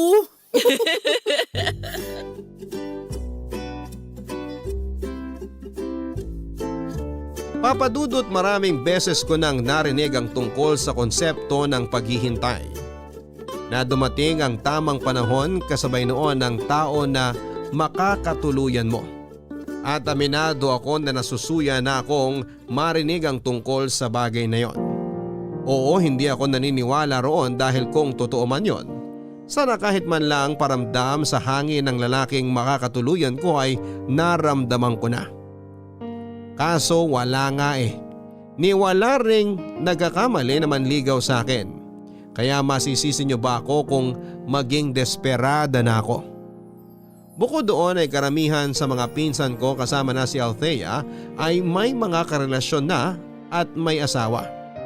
Kaya nga lalo akong nakaramdam na parabang napag-iwanan ako. At dahil conscious ako sa itsura at marami rin akong sinubukan ng mga produktong pampaganda, may mga umi-effect naman kaso ay nananatili pa rin na walang pumapansin sa akin. Nang mga panahon na yon ay tinanggap ko na nga lang ang kapalaran ko na maging matandang dalaga hanggang isang araw ay hindi sinasadyang natamaan ako ng bola ng basketball na noon ay dinidribble ng isang lalaki na nakilala ko na lang sa pangalang Justin. Sa totoo lang, imbes na masaktan o magalit ay para akong nakakita ng anghel na buwaba sa langit sa katauhan nga ni Justin, Papadudut. Hindi niyo ako masisisi kung ma-love at first sight ako sa kanya dahil talaga namang napakagwapo niya. Matapos nga niya ako na tulungang makatayo sa bangketa kung saan ako nakasubsob nang matamaan ng bola ng basketball ay humingi rin kaagad siya ng paumanhin dahil sa mga nangyari. At kahit na papasok pa lang ako noon sa trabaho at napakalaking abala ng nangyari ay walang pagdadalawang isip ko pa rin siyang pinatawad. Marupok na kung marupok. Insan, nakikita mo ba yung gwapong lalaki na yun? Ha? Saan? Ayun! Bulag! Yung naka-blue na jersey. Oh, anong meron sa kanya? Teka, si Justin ba yon? Oo, si Justin nga! Kilala mo siya? Paano? Grabe, kung makatanong ka naman. Ngayon mo lang kasi nabanggit sa akin na magkakilala pala kayo. Kaya magkwento ka na bago pa uminit tong soft drink ko. Teka, sinabi ko ba na magkakilala kami? Pero kilala mo nga siya. Paano kayo nagkakilala? Natamaan kasi niya ako noon ng bola sa mukha tapos nasubsob ako sa bangketa. Seryoso? Oh, tapos? Ano nangyari? Ayun, nagsorry siya sa akin tapos pinatawad ko siya. Simula noon palagi ko na siyang sinusubaybayan. As in parang stalker? Stalker agad? Secret admirer naman. Yun na rin yun. Saka teka, huwag mong sabihin na love at first sight ka sa kanya, Insan. Paano kung sabihin kong oo? Di nga. Naku, kung sakali man hindi yan maganda. Wait, what? Anong ibig mong sabihin na hindi maganda? Alam mo kasi, marami na akong naririnig tungkol sa lalaking yan. Kahit na hindi ko naman siya personal na kilala. Kwento-kwento lang din sa akin ni Larry na chick boy daw yan si Justin. May naging jowa na yan na kaibigan ng tropa ni Larry. Tapos nakipag-break din agad. Tapos sabi pa, Parang damit lang din daw kung magpalit ng girlfriend niyang si Justin. Palibhasa may itsura kaya chick boy. Grabe naman kayo ni Larry. Malay naman natin na hindi lang talaga sila para sa isa't isa nung kaibigan ng tropa ng jowa mo. Naging ex-girlfriend din niya yung kaibigan naman ng katrabaho ko. Nakita ko pa nga sila noon nagpi-PDA habang sinusundo yung girl. May pagkamanyak din daw yan, insan. Kung ako sa'yo, wag mo siyang pag-iinteresan. Kaya ko pang pagpasensyahan yung sinasabi mong may pagka-chick boy si Justin pero yung paratangan mo siya ng manyak, ibang level na yun. Kung makapagsalita ka naman dyan, akala mo kung sino kang perpekto. Mukhang namamana mo na yata ang pagiging judgmental ni Larry ah. Teka, ba't ka naiinis? Dinadamay mo pa si Larry, wala namang ginagawa sa'yo yung tao. Saka bakit ganyan mo nalang ipagtanggol si Justin? Close ba kayo? Di naman, di ba? Hindi naman kailangan maging close para hindi ako magsalita para sa kanya. Ano ba kasing pinaglalaban mo, Vina? Ang gusto ko lang mangyari, bawiin mo yung mga pinagsasasabi mo kay Justin. Na chick boy siya? Namanyak siya? Hindi. Hindi ko na siya kailangan makilala ng personal para di maniwala sa mga sinasabi ng ibang tao. Saka isipin mo, kung mabuti siyang tao, mabuti rin ang lalabas sa bibig ng ibang tao tungkol sa kanya. Sumusobra ka na talaga, Althea. Ayos-ayusin mo yung tabas ng dila mo ha dahil baka hindi kita matansya. Kahit na pinsan kita, papatulan talaga kita. Bakit perfect ka ba? Akala mo kung sino ka makapagsalita ng masama tungkol dun sa tao? Hoy, Vina! Wala ka sa lugar para magalit ha? Dahil una sa lahat, hindi mo naman kilala yung Justin na yan. At pangalawa, para kang tanga na pinagtatanggol mo siya. Alam mo, panira ka ng araw eh. Diyan ka na nga. Sama kayo ng manyak na Justin na yan. Tignan mo to. Siya pa talaga may ganang mag-walk out. Althea!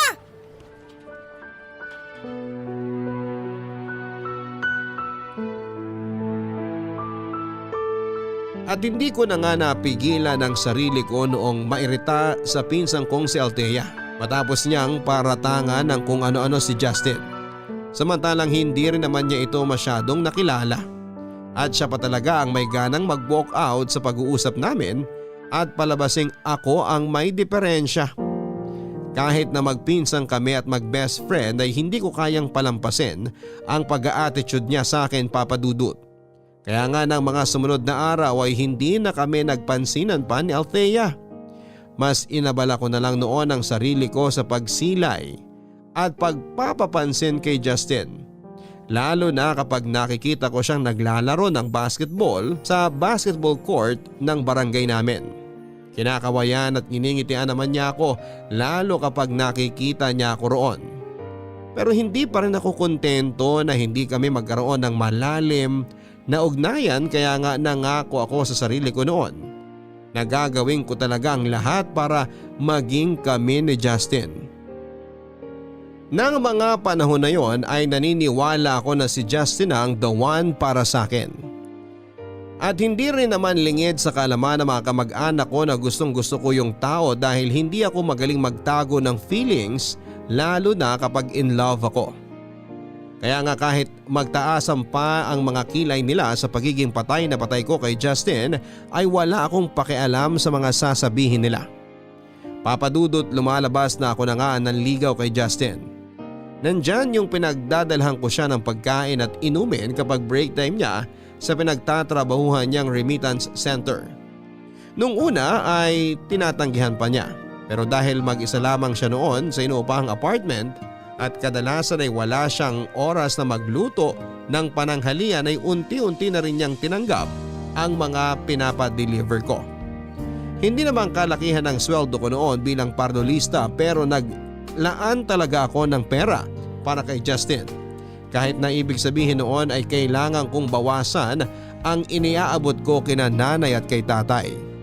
At dahil nga sa walang mintis kong pagpapadala ng merienda at pananghalian sa kanya kasabay ng gabi-gabing panalangin na sana'y pansinin ako ni Justin ay biglang gano'n na lamang ang saya ng puso ko nang isang araw ay yayain niya akong lumabas.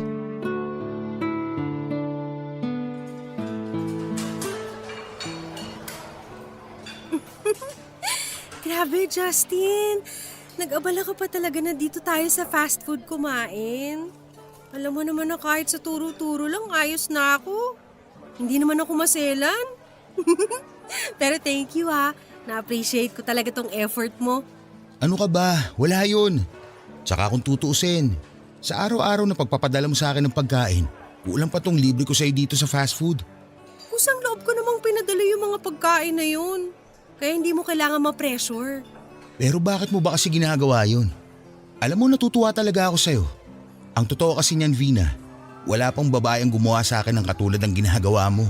Kaya medyo naninibago ako. Ikaw naman, huwag ka mag-alala, gets ko. Tungkol naman dun sa tanong mo, hindi pa ba halata na may gusto ko sa'yo? Ha? Talaga? Kung ganun, dapat pala lalo ako matuwa kasi nagkagusto ang isang gaya mo sa tulad ko. Oh, bakit naman hindi ako magkakagusto sa isang tulad mo? Mabait ka naman, masaya kasama. Kaya hindi talaga malabo na magkagusto ang kahit na sino sa'yo, no? Masyado mo naman pinapalaki yung ulo ko dahil sa mga papuri mo. Pero seryoso, thank you ha. Kasi hindi mo ko inusgahan. Hindi ka nagalit sa akin noong natamaan kita ng bola ng basketball. Kung ibang tao yon, sigurado baka pinabarangay na ako. Sobra naman sila. Alam mo, natutuwa ako sa'yo kasi napaka-honest mo sa feelings mo. Di rin ako magugulat kung isang araw, lumalim na rin tong pagkagusto ko sa'yo. Talaga? Gusto mo rin ako, Justin? Oo, hindi naman malabong mangyari yun kasi mabait ka rin. Masaya ka rin kasama tapos masarap ka pa magluto. Palagi ko nga ibinibida sa mga katrabaho ko yung mga pagkain na pinapadala mo. At kitang-kita ko kung paano sila maglaway sa inggit. Grabe, ang swerte ko sa'yo, Vina. Mas maswerte ako sa'yo. Walang gabi na hindi ako nagpasalamat sa Diyos dahil tinamaan mo ko noon ng bola nang mapadaan ako sa basketball court. Siguro tinakda talaga na matamaan ako ng bola sa mukha.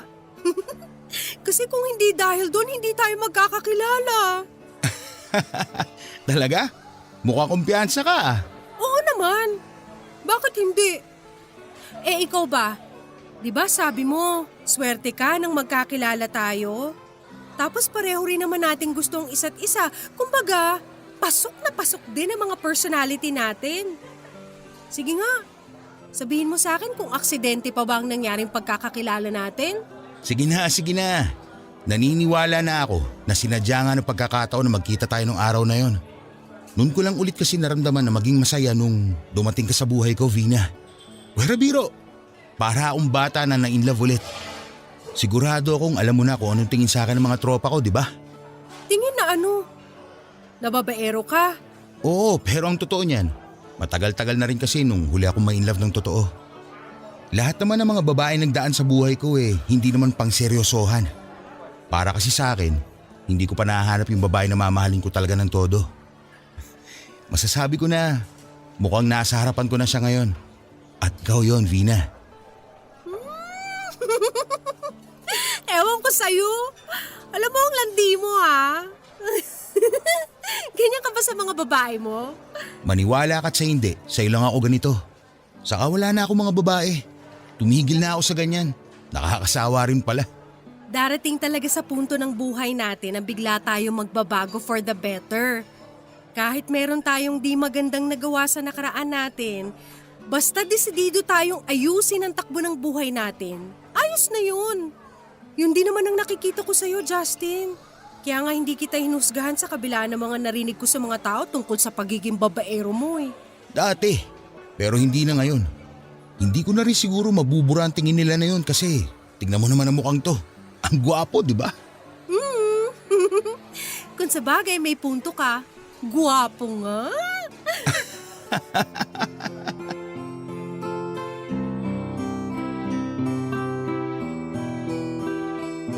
Nakakatawang isipin na halos humaba ang leeg at lumaki ang tenga ng mga tsismosa sa aming barangay. Nang masundan pa nga ng minsang paglabas-labas namin ni Justin Papadudut. Aaminin ko na ang sarap din pala sa pakiramdam ang maging center of chismis sa lugar namin dahil sa wakas ay mukhang magkaka-boyfriend na ako. Mabait po si Justin at katulad nga ng inaasahan ko. Maginoon na may pagkapilyo kaya sigurado na hindi ako mababagot sa aming relasyon. Kung sakali nga na maging kami papadudot ay hindi pa rin naman ako tumigil sa gabi-gabi kong pananalangin at pagpapanata sa Diyos na sana'y magkaroon ako ng boyfriend at kung pwede rin ay si Justin na yon. Noon ngang may progress na ang aming pagkakaibigan ay nagsimula na rin akong mawala ng panahon sa ibang tao. Lalong-lalo na sa aking pamilya. Hindi pa rin kami nag-uusap ni Althea simula nang buwisitin niya ako kaya nga laking gulat ko. Nang isang araw ay kinain na niya ang pride niya at bigla na lang siyang nakipag-usap sa akin.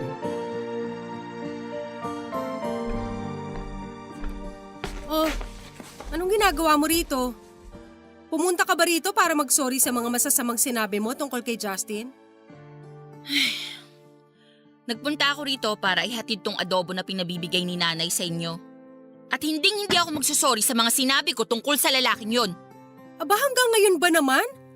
Pinangangatawanan mo pa rin ang mga bintang mo dun sa tao? Wala ka ba talagang hiya? Masyado ko ng judgmental. Eh ikaw, di ka na rin ba nahihiya sa sarili mo? Balita ko, todo effort ka pa raw sa panliligaw mo dun sa babaerong yon. Bumaliktad na talaga ang mundo. Lina, ganyan ka ba ka-desperada? Desperada na kung desperada, wala akong pake. Tsaka hindi ko gets kung bakit ang init-init ng dugo mo kay Justin samantalang wala naman siyang atraso sa'yo. Sabihin mo nga sa akin, ano ba talagang pinuputok ng butsi mo? Single naman si Justin at walang sabit. Ay, insan, wala naman talaga akong personal na galit kay Justin. Ang akin lang, concerned ako sa kapakanan mo.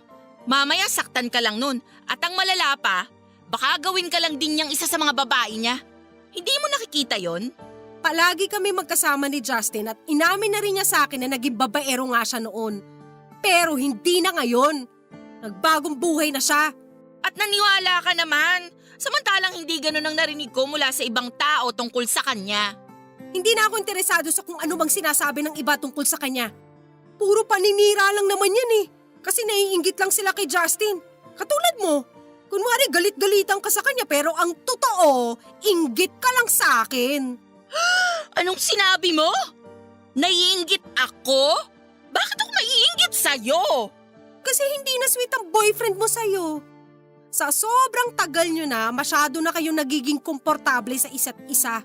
Nagiging busy na rin kayo sa mga trabaho nyo kaya wala na rin kayong time para mag-date. Di tulad namin ni Justin, linggo-linggo lumalabas. Hoy, para sabihin ko sa'yo, hindi ako naiinggit sa inyo ni Justin. At hindi ang relasyon namin ni Larry ang issue dito. Di ka ba nakikinig sa sinabi ko? Nag-aalala lang ako bilang pinsan at best friend mo. Ha! Kung ganyang klase ka lang din naman mag-alala sa akin, salamat na lang pero wag ka na mag-aksaya pa ng oras. Malaki na ako. 25 years old na nga ako, di ba? May mga desisyon na ako sa buhay ko na ako lang ang dapat na gumagawa. At kayo bilang mga kamag-anak ko, dapat suportahan nyo na lang ako. Hindi yung ganyan. Ano? Kayo lang ang may karapatang sumaya? Hindi nyo ba nakikitang masaya ko kapag kasama si Justin? Kaya bakit hindi na lang din kayo maging masaya para sa akin? Alam mo, bahala ka na nga. Simula ngayon, wala na akong pakialam kung maging kayo ng Justin na yan. Basta wag ka lang din lalapit-lapit sa akin kapag sinaktan ka niya. Hindi talaga ako lalapit sa'yo dahil judgmental ka. At para sabihin ko sa'yo, kung magiging kami nga ni Justin, hindi mangyayari yung sasaktan niya ako dahil sisiguruhin ko na sa akin pa lang makukontento na siya. Bahala ka! Tigas ng ulo mo!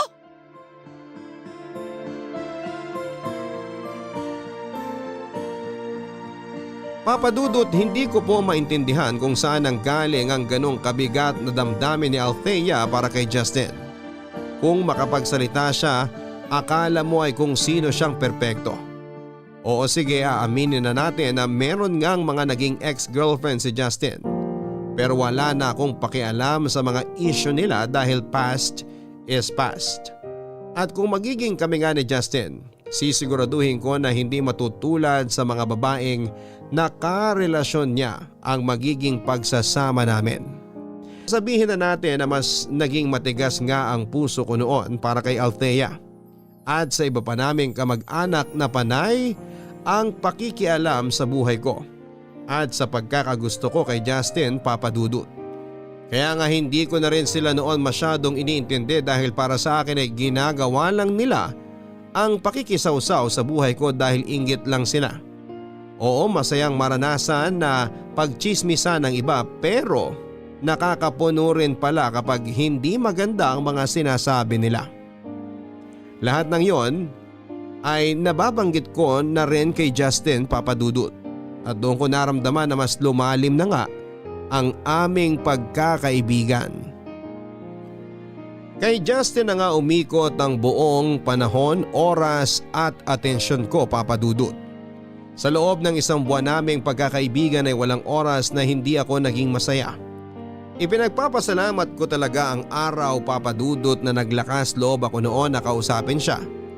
Kaya nga nang isang gabi bago kami mag-good night sa isa't isa ay tinanong ako ni Justin kung pwedeng maging kami.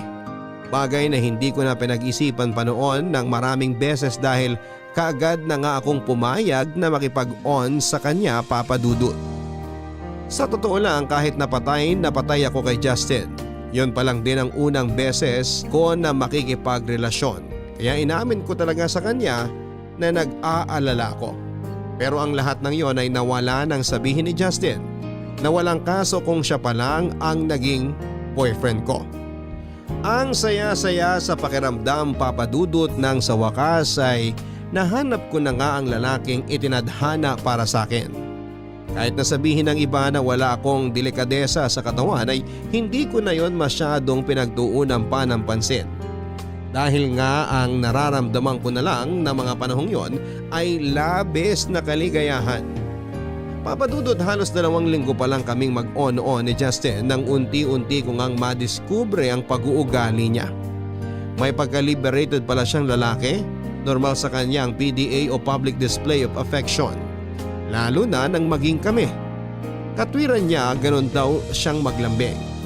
Bagay na hinayaan ko na lamang bagaman aminado ako na nahihiya ako kapag hinahalikan niya ako o niyayakap sa harap ng mga tropa niya.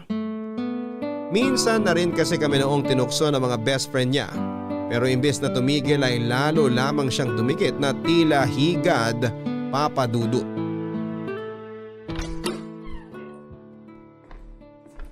Upo ka muna, mahal. Sige. Ayos lang ako. Bakit parang kabado ka naman dyan? Relax. Ako lang tao rito. Wala ako ibang kasama. Wala namang kaso yun. Pero, seryoso ka ba talaga sa sinabi mo kanina? Na alin? Na gusto kong may mangyari na sa atin? Oo, kasi Mahal, di ba nag-usap na tayo? At pumayag ka naman? Kaya nga sinama na kita rito sa apartment para mag-overnight. Huwag mo sabihin na umaatras ka, ha? Hindi naman ako umaatras. Kung ganun, anong problema mo? Bakit parang alangan ka pa rin? Ano kasi, wag ka sanang madidisappoint pero first time ko kasi. Kaya wala pa talaga akong idea sa gagawin natin. Kaya hindi ko mapigilang mag-alala. Sus, ikaw talaga. Huminahon ka lang kasi. Saka hindi naman kita pababayaan along the way. Kaya nga ako nandito para i-guide ka, di ba? Hindi ba nakakahiya na sa edad kong to wala pa akong experience sa sex? Para sa akin, hindi naman. Saka natutuwa nga ako dahil ako magiging una mo. Basta, promise mo sa akin na hindi mo ako papabayaan pagkatapos, ha? Isa pa kasi sa kinatatakot ko, baka iwanan mo ako kapag may nangyari na sa atin, Justin. Ano? Saan naman ang galing yan? At saan naman ako pupunta ko sakali? Aba, malay ko. Basta, sisisi mo ba ako kung mapraning ako ng ganito? Masyadong mabilis ang mga pangyayari eh.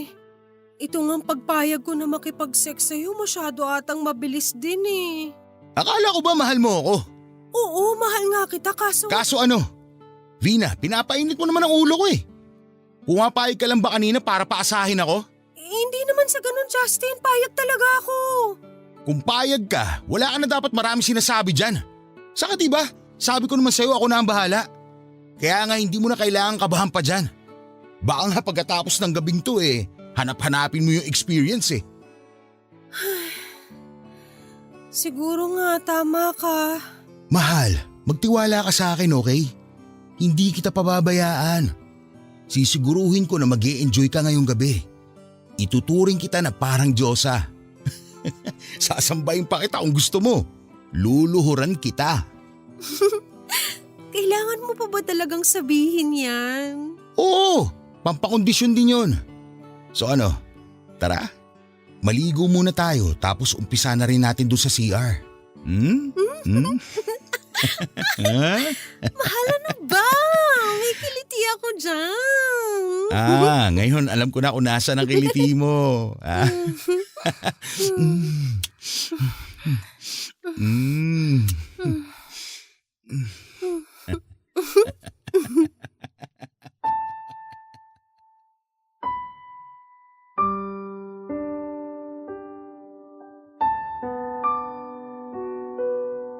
Malaki ang tiwala at paniniwala ko kay Justin ng mga panahon na yon. Kaya nga ibinigay ko na rin sa kanya nang walang pasubali ang pagkababae ko. Sinigurado naman niya na hindi niya ako mabubuntis dahil inamin ko rin naman na hindi pa ako handang maging isang ina. Ginabayan at tinuruan nga ako ni Justin ang mga dapat gawin sa unang gabi ng aming pag-iisa. Kaya nga hindi ko na rin noon masyadong naramdaman ng kabahan. Ipinaramdam din niya sa akin na maganda ako at nararapat na sambahin na para bang Diyosa. Ang isang beses na may nangyari sa amin ni Justin ay nasundan pa ng nasundan ng maraming mainit na gabi, Papa Dudut. Mas naging confident naman ako noon sa sarili ko dahil may mga maituturing na akong karanasan sa mga bagay na pinapangarap ko lang noong wala pa sa buhay ko si Justin. Kaya lang, Papa Dudut, mas naging demanding naman ang boyfriend ko. Nandyan yung kahit may period ako ay gusto niyang makipagtalik sa akin. Palagi rin siyang nagagalit o nagtatampo kapag hindi siya pinagbibigyan tuwing pagod ako o nag-overtime sa trabaho. Nang huling beses nga na may mangyari sa amin ay masyado naman siyang magaspang makitungo sa akin, kaya nilagnat talaga ako noon. Hindi naman niya ako pinipilit kapag ayaw ko.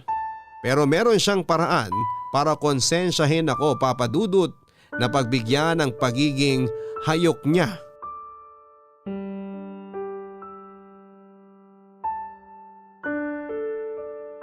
Sandali nga.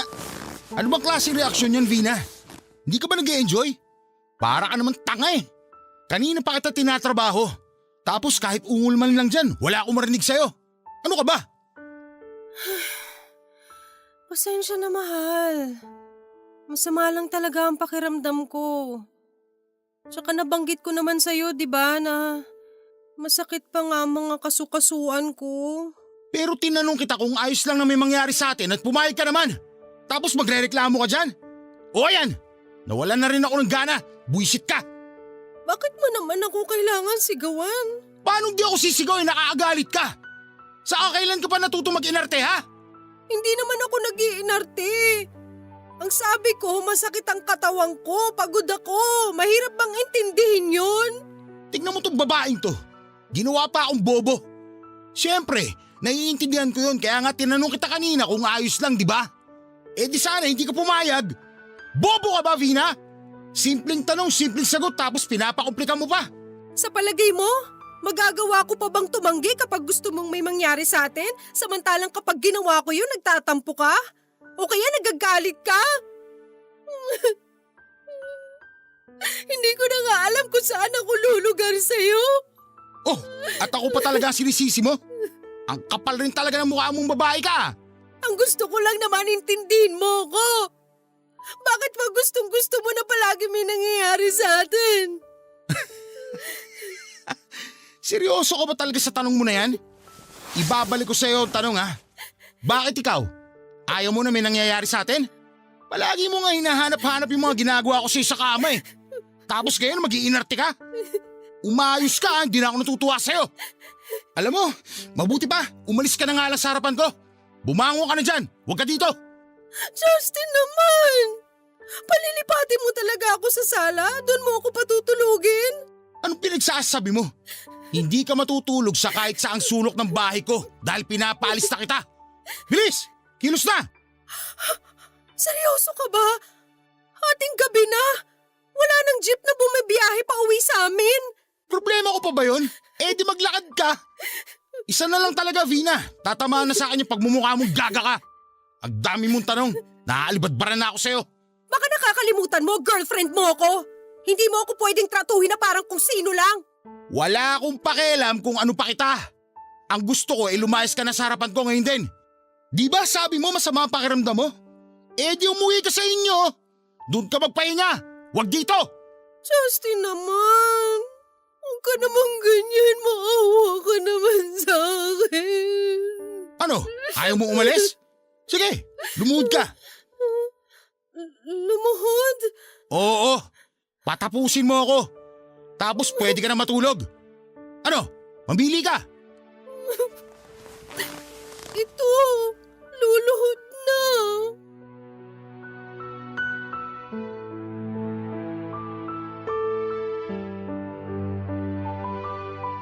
Hindi ko naman sinasadya na madismaya sa akin si Justin ang gabing yon pero wala talaga ako sa mood.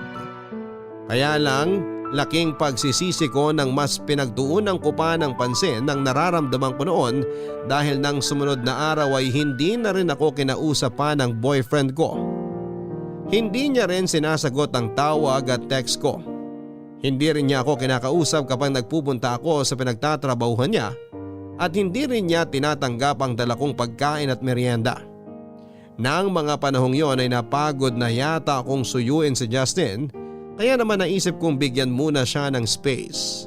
Umasa ako na kahit papaano ay mapag-isip-isip niyang may mali rin naman siya sa mga nangyari.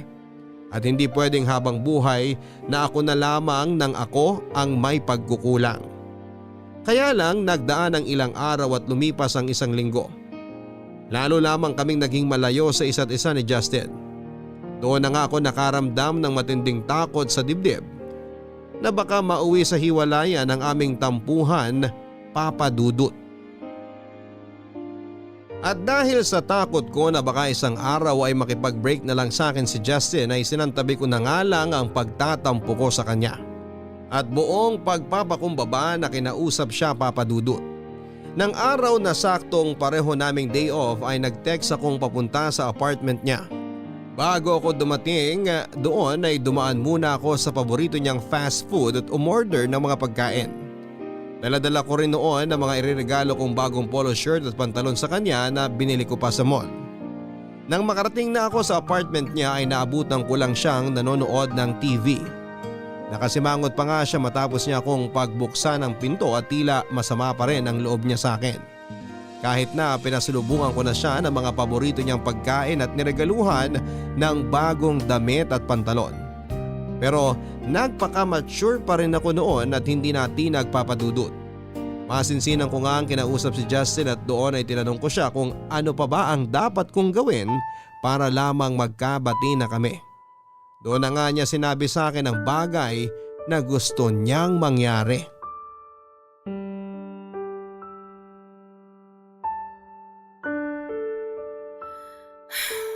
Mahal, hindi mo pa rin ba ako kakausapin? Kanina pa ako salita ng salita rito. Hindi mo rin pinapansin mga pasalubong ko sa'yo. Pwede ba? Naiirita ako sa boses at pagmumukha mo. Dapat talaga hindi na kita pinapasok dito sa bahay.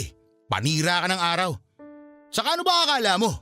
Madadala mo ako sa pagbibigay ng pasalubong, ganon? Anong palagay mo sa akin, bata? Hindi naman sa ganon. Anong hindi naman sa ganon? Oh, anong ibig sabihin ng mga dala mong yan? Di ba, ilang araw mo rin ako hindi kinibo? Tapos bigla ka nalang susulpot ngayon dito at magbibigay ng kung ano-ano. Ikaw ang hindi sumasagot sa mga text at tawag ko. Kaya nga naisip ko na bigyan ka ng space para makapag-isip-isip. Ako rin nag-isip. At na-realize ko na hindi ko pala kaya yung ganito na magkaaway tayo. Kaya nga nilakasan ko na talaga ang loob ko na pumunta rito sa bahay mo eh. Hindi raw kaya. Sus! Ang dami mo pa sinasabi. Nagsasabi ako ng totoo. Mahal na mahal kita. At kapag nawala ka sigurado, masisiraan ako ng ulo. Kaya nga kahit ano handa akong gawin, magkabati lang tayo.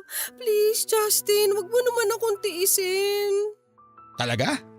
Kahit ano? Oo, kung gusto mo may mangyari sa atin ngayon, sige, ayos lang. Hindi na rin naman masama ang pakiramdam ko eh, kaya sigurado makakailang rounds na tayo. Kaya lang mahal, may gusto sana akong subukan. Ha? Gustong subukan? Oo! Di ba sinabi mo sa akin na gagawin mo kahit ano para magkaayos lang tayo? Ito na yun, mahal.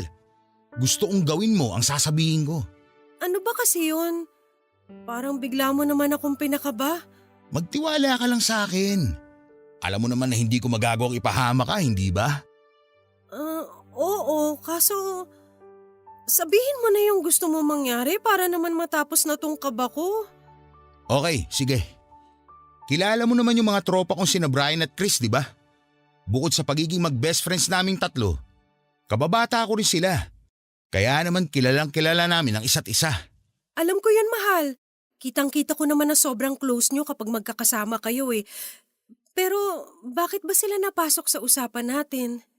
Tapos sabi mo ayos lang naman sa'yo na may mangyari sa atin dahil okay na ang pakiramdam mo. Vina, mahal.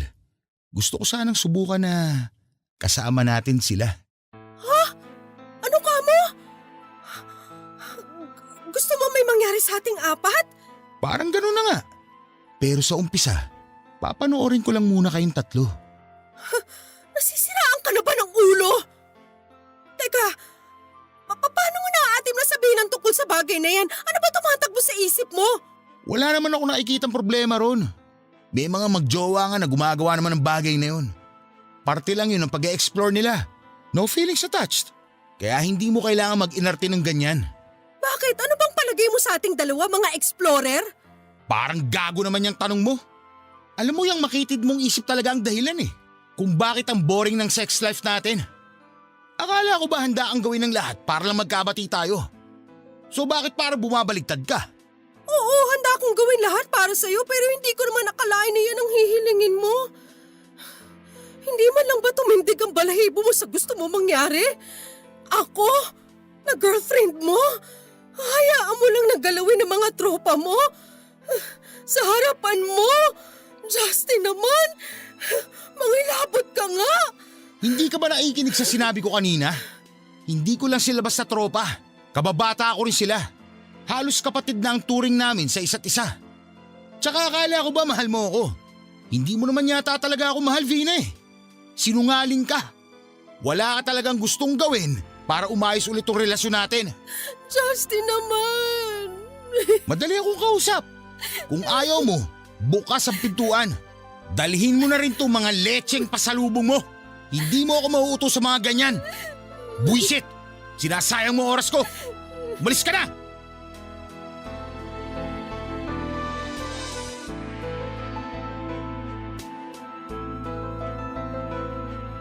Tawagin niyo na po akong tanga at walang bait sa sarili pero pumayag pa rin po ako noon sa gustong mangyari ni Justin kahit na labag yon sa prinsipyo ko bilang isang babae. Pero ano po ang magagawa ko?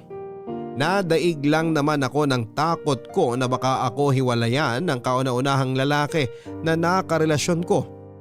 Kaya nga kahit nakabado nilunok ko na lamang noon ang kahihiyan ko sa katawan at pinangatawanan ang pakikipagsiping sa mga kaibigan niyang sina Brian at Chris, Papa Dudut. Nang gabi na gagawin na namin ang bagay na yon ay parang gusto ko nang umatras. Kaso ay mas nanaig sa akin ang pag-aalala na baka madismaya ko na naman ng boyfriend ko. Saka pinanghawakan ko rin ang pangako niya sa akin na gagabayan niya ako habang ginagawa naming apat ang bagay na yon, katulad ng pag-alalay niya sa akin ng unang beses na may mangyari sa amin. Hindi ko na ilalarawan kung anong klaseng kababuyan ang ginawa sa akin ng mga tropa ni Justin, Papa Dudut. Pero kitang-kita ko naman sa mukha niya na nasisiyahan siya kaya kahit na hindi ko na kaya ay pinilit ko pa rin ang sarili ko na sundin anuman ang inuutos nilang gawin. Pagkatapos nga noon ay naging sweet muli sa akin ang boyfriend ko.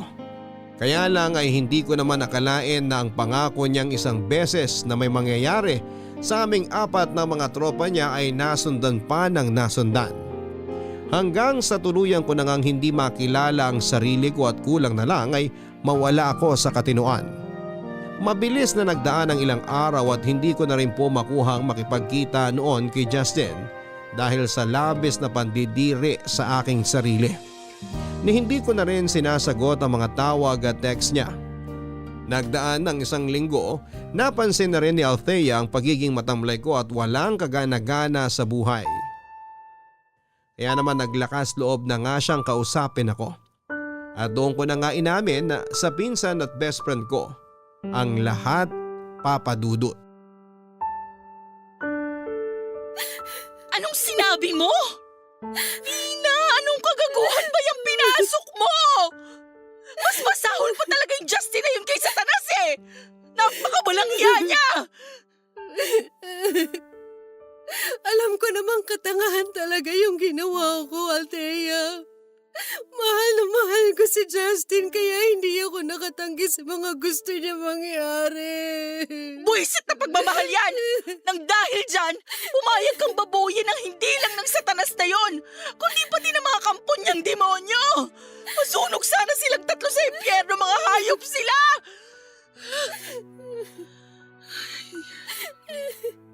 Halika nga rito. Sige lang. Yakapin mo lang ako ng mahigpit. Akala ko kasi 1 beses lang kaya pumayag ako. Nagtiwala ako kay Justin at kitang-kita ko naman yung sinseridad sa mga mata niya. Sa katunayan, naging maayos na nga ulit kami pagkatapos nun. Kaso hindi pa rin siya nakontento. Nasundan ng mga hirit niya. At kahit ayaw ko, pinipilit pa rin niya ako. Pinagbantaan pa nga niya ako na masasaktan daw ako kapag hindi ko siya pinagbigyan ulit. Insan, pakiramdam ko ang dumi-dumi kong babae. Lalo na nung kinukunan ni Justin ng video habang pinababoy ako ng mga tropa niya.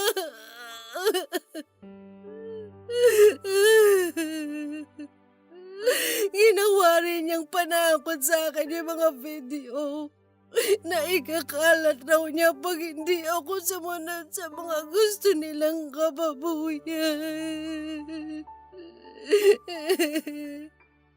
Kaya halos umiwalay ng kaluluwa ko sa katawan ko sa takot. Walang hiya talaga. Oo, basta pang tarantadong yun, akala mo walang atraso sa'yo. Tama nga talaga ang hinala ko at ang mga chismis na kumakalat sa paligid tungkol sa Justin na yun. Ilang babae na kaya ang nauto niya ng dahil sa pagiging manyak niya. Naku, nakakagigil talaga, insan. Alam ko naman kung gaano ko katanga dahil hindi ako naniwala at nakinig sa'yo, insan.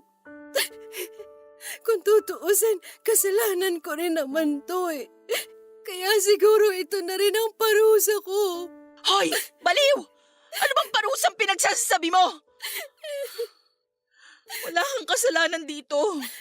Ang Satanas na si Justin at ang mga tropa niyang demonyo ang dapat sisihin dito. Naiintindihan ko naman na nagmahal ka lang. Alam mo, noong nagkatampuhan tayo, na-realize ko na may kasalanan din ako kasi naging mapanghusga ako masyado. Hindi rin maganda ang dating ng pakikipag-usap ko sa iyo noon.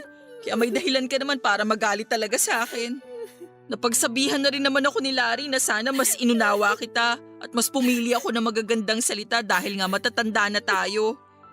Kaya nga pasensya ka na sa lahat ng mga masasakit na bagay na sinabi ko sa iyo noon na. Wala na yon, insan. Kahit na hindi kita kinakausap ng mga panahong yon, kinalimutan ko na ang naging alitan natin. Kasi matapos ga ang lahat ng nangyari sa amin ni Justin, naisip ko na tama ka naman pala. Na-concerned ka lang sa akin noon kaya mo nasabi mga bagay na yun. Na minasama akong lahat yun dahil nagpabulag ako sa nararamdaman kong pagmamahal sa maling tao. Naging mapusok ako naging makitid ang pag-intindi at pagtimbang ko sa mga bagay-bagay dahil nadaig ako ng pesting pagmamahal ko kay Justin. Kaya nga ngayon nagsisisi na ako dahil sa mga nangyayari sa akin. Hindi pa naman huli ang lahat. Pwede pa naman nating kasuhan ng mga gagong yun. Kailangan nilang makulong sa bilangguan dahil sa mga kademonyohan nila. Pero paano? Sabi mo binabantaan ka ni Justin na ikakalat ang mga video niya kapag hindi ka pumayag sa gusto niya, di ba? Paano niya sinabi sa'yo yon? Verbal ba o sa text? Pareho. Mabuti na lang naisipan kong i-screenshot at isend sa isang FB account ko lahat ng mga yon para lang sana may kopya ako. Kasi pag nakikita kami, sinacheck ni Justin ang phone ko. Kaya binubura ko lahat. Sa totoo lang hindi ko nga alam kung anong pumasok sa akin at sinave ko pa mga yun eh. Parang may nag-udyok sa akin na gawin yun para kung sakali. Tama yung ginawa mo. Magagamit natin ang mga ebidensyang yan para magsampa ng reklamo laban sa lalaking yon. Alam ko natatakot ka, Insan. Pero sa inyong dalawa ni Justin, aba, siya dapat ang manginig ng husto dahil kung magkataon, sa kulungan ng bagsak niya. Isama na rin natin ang mga kaibigan niya. Magsama-sama silang mabulok sa kulungan.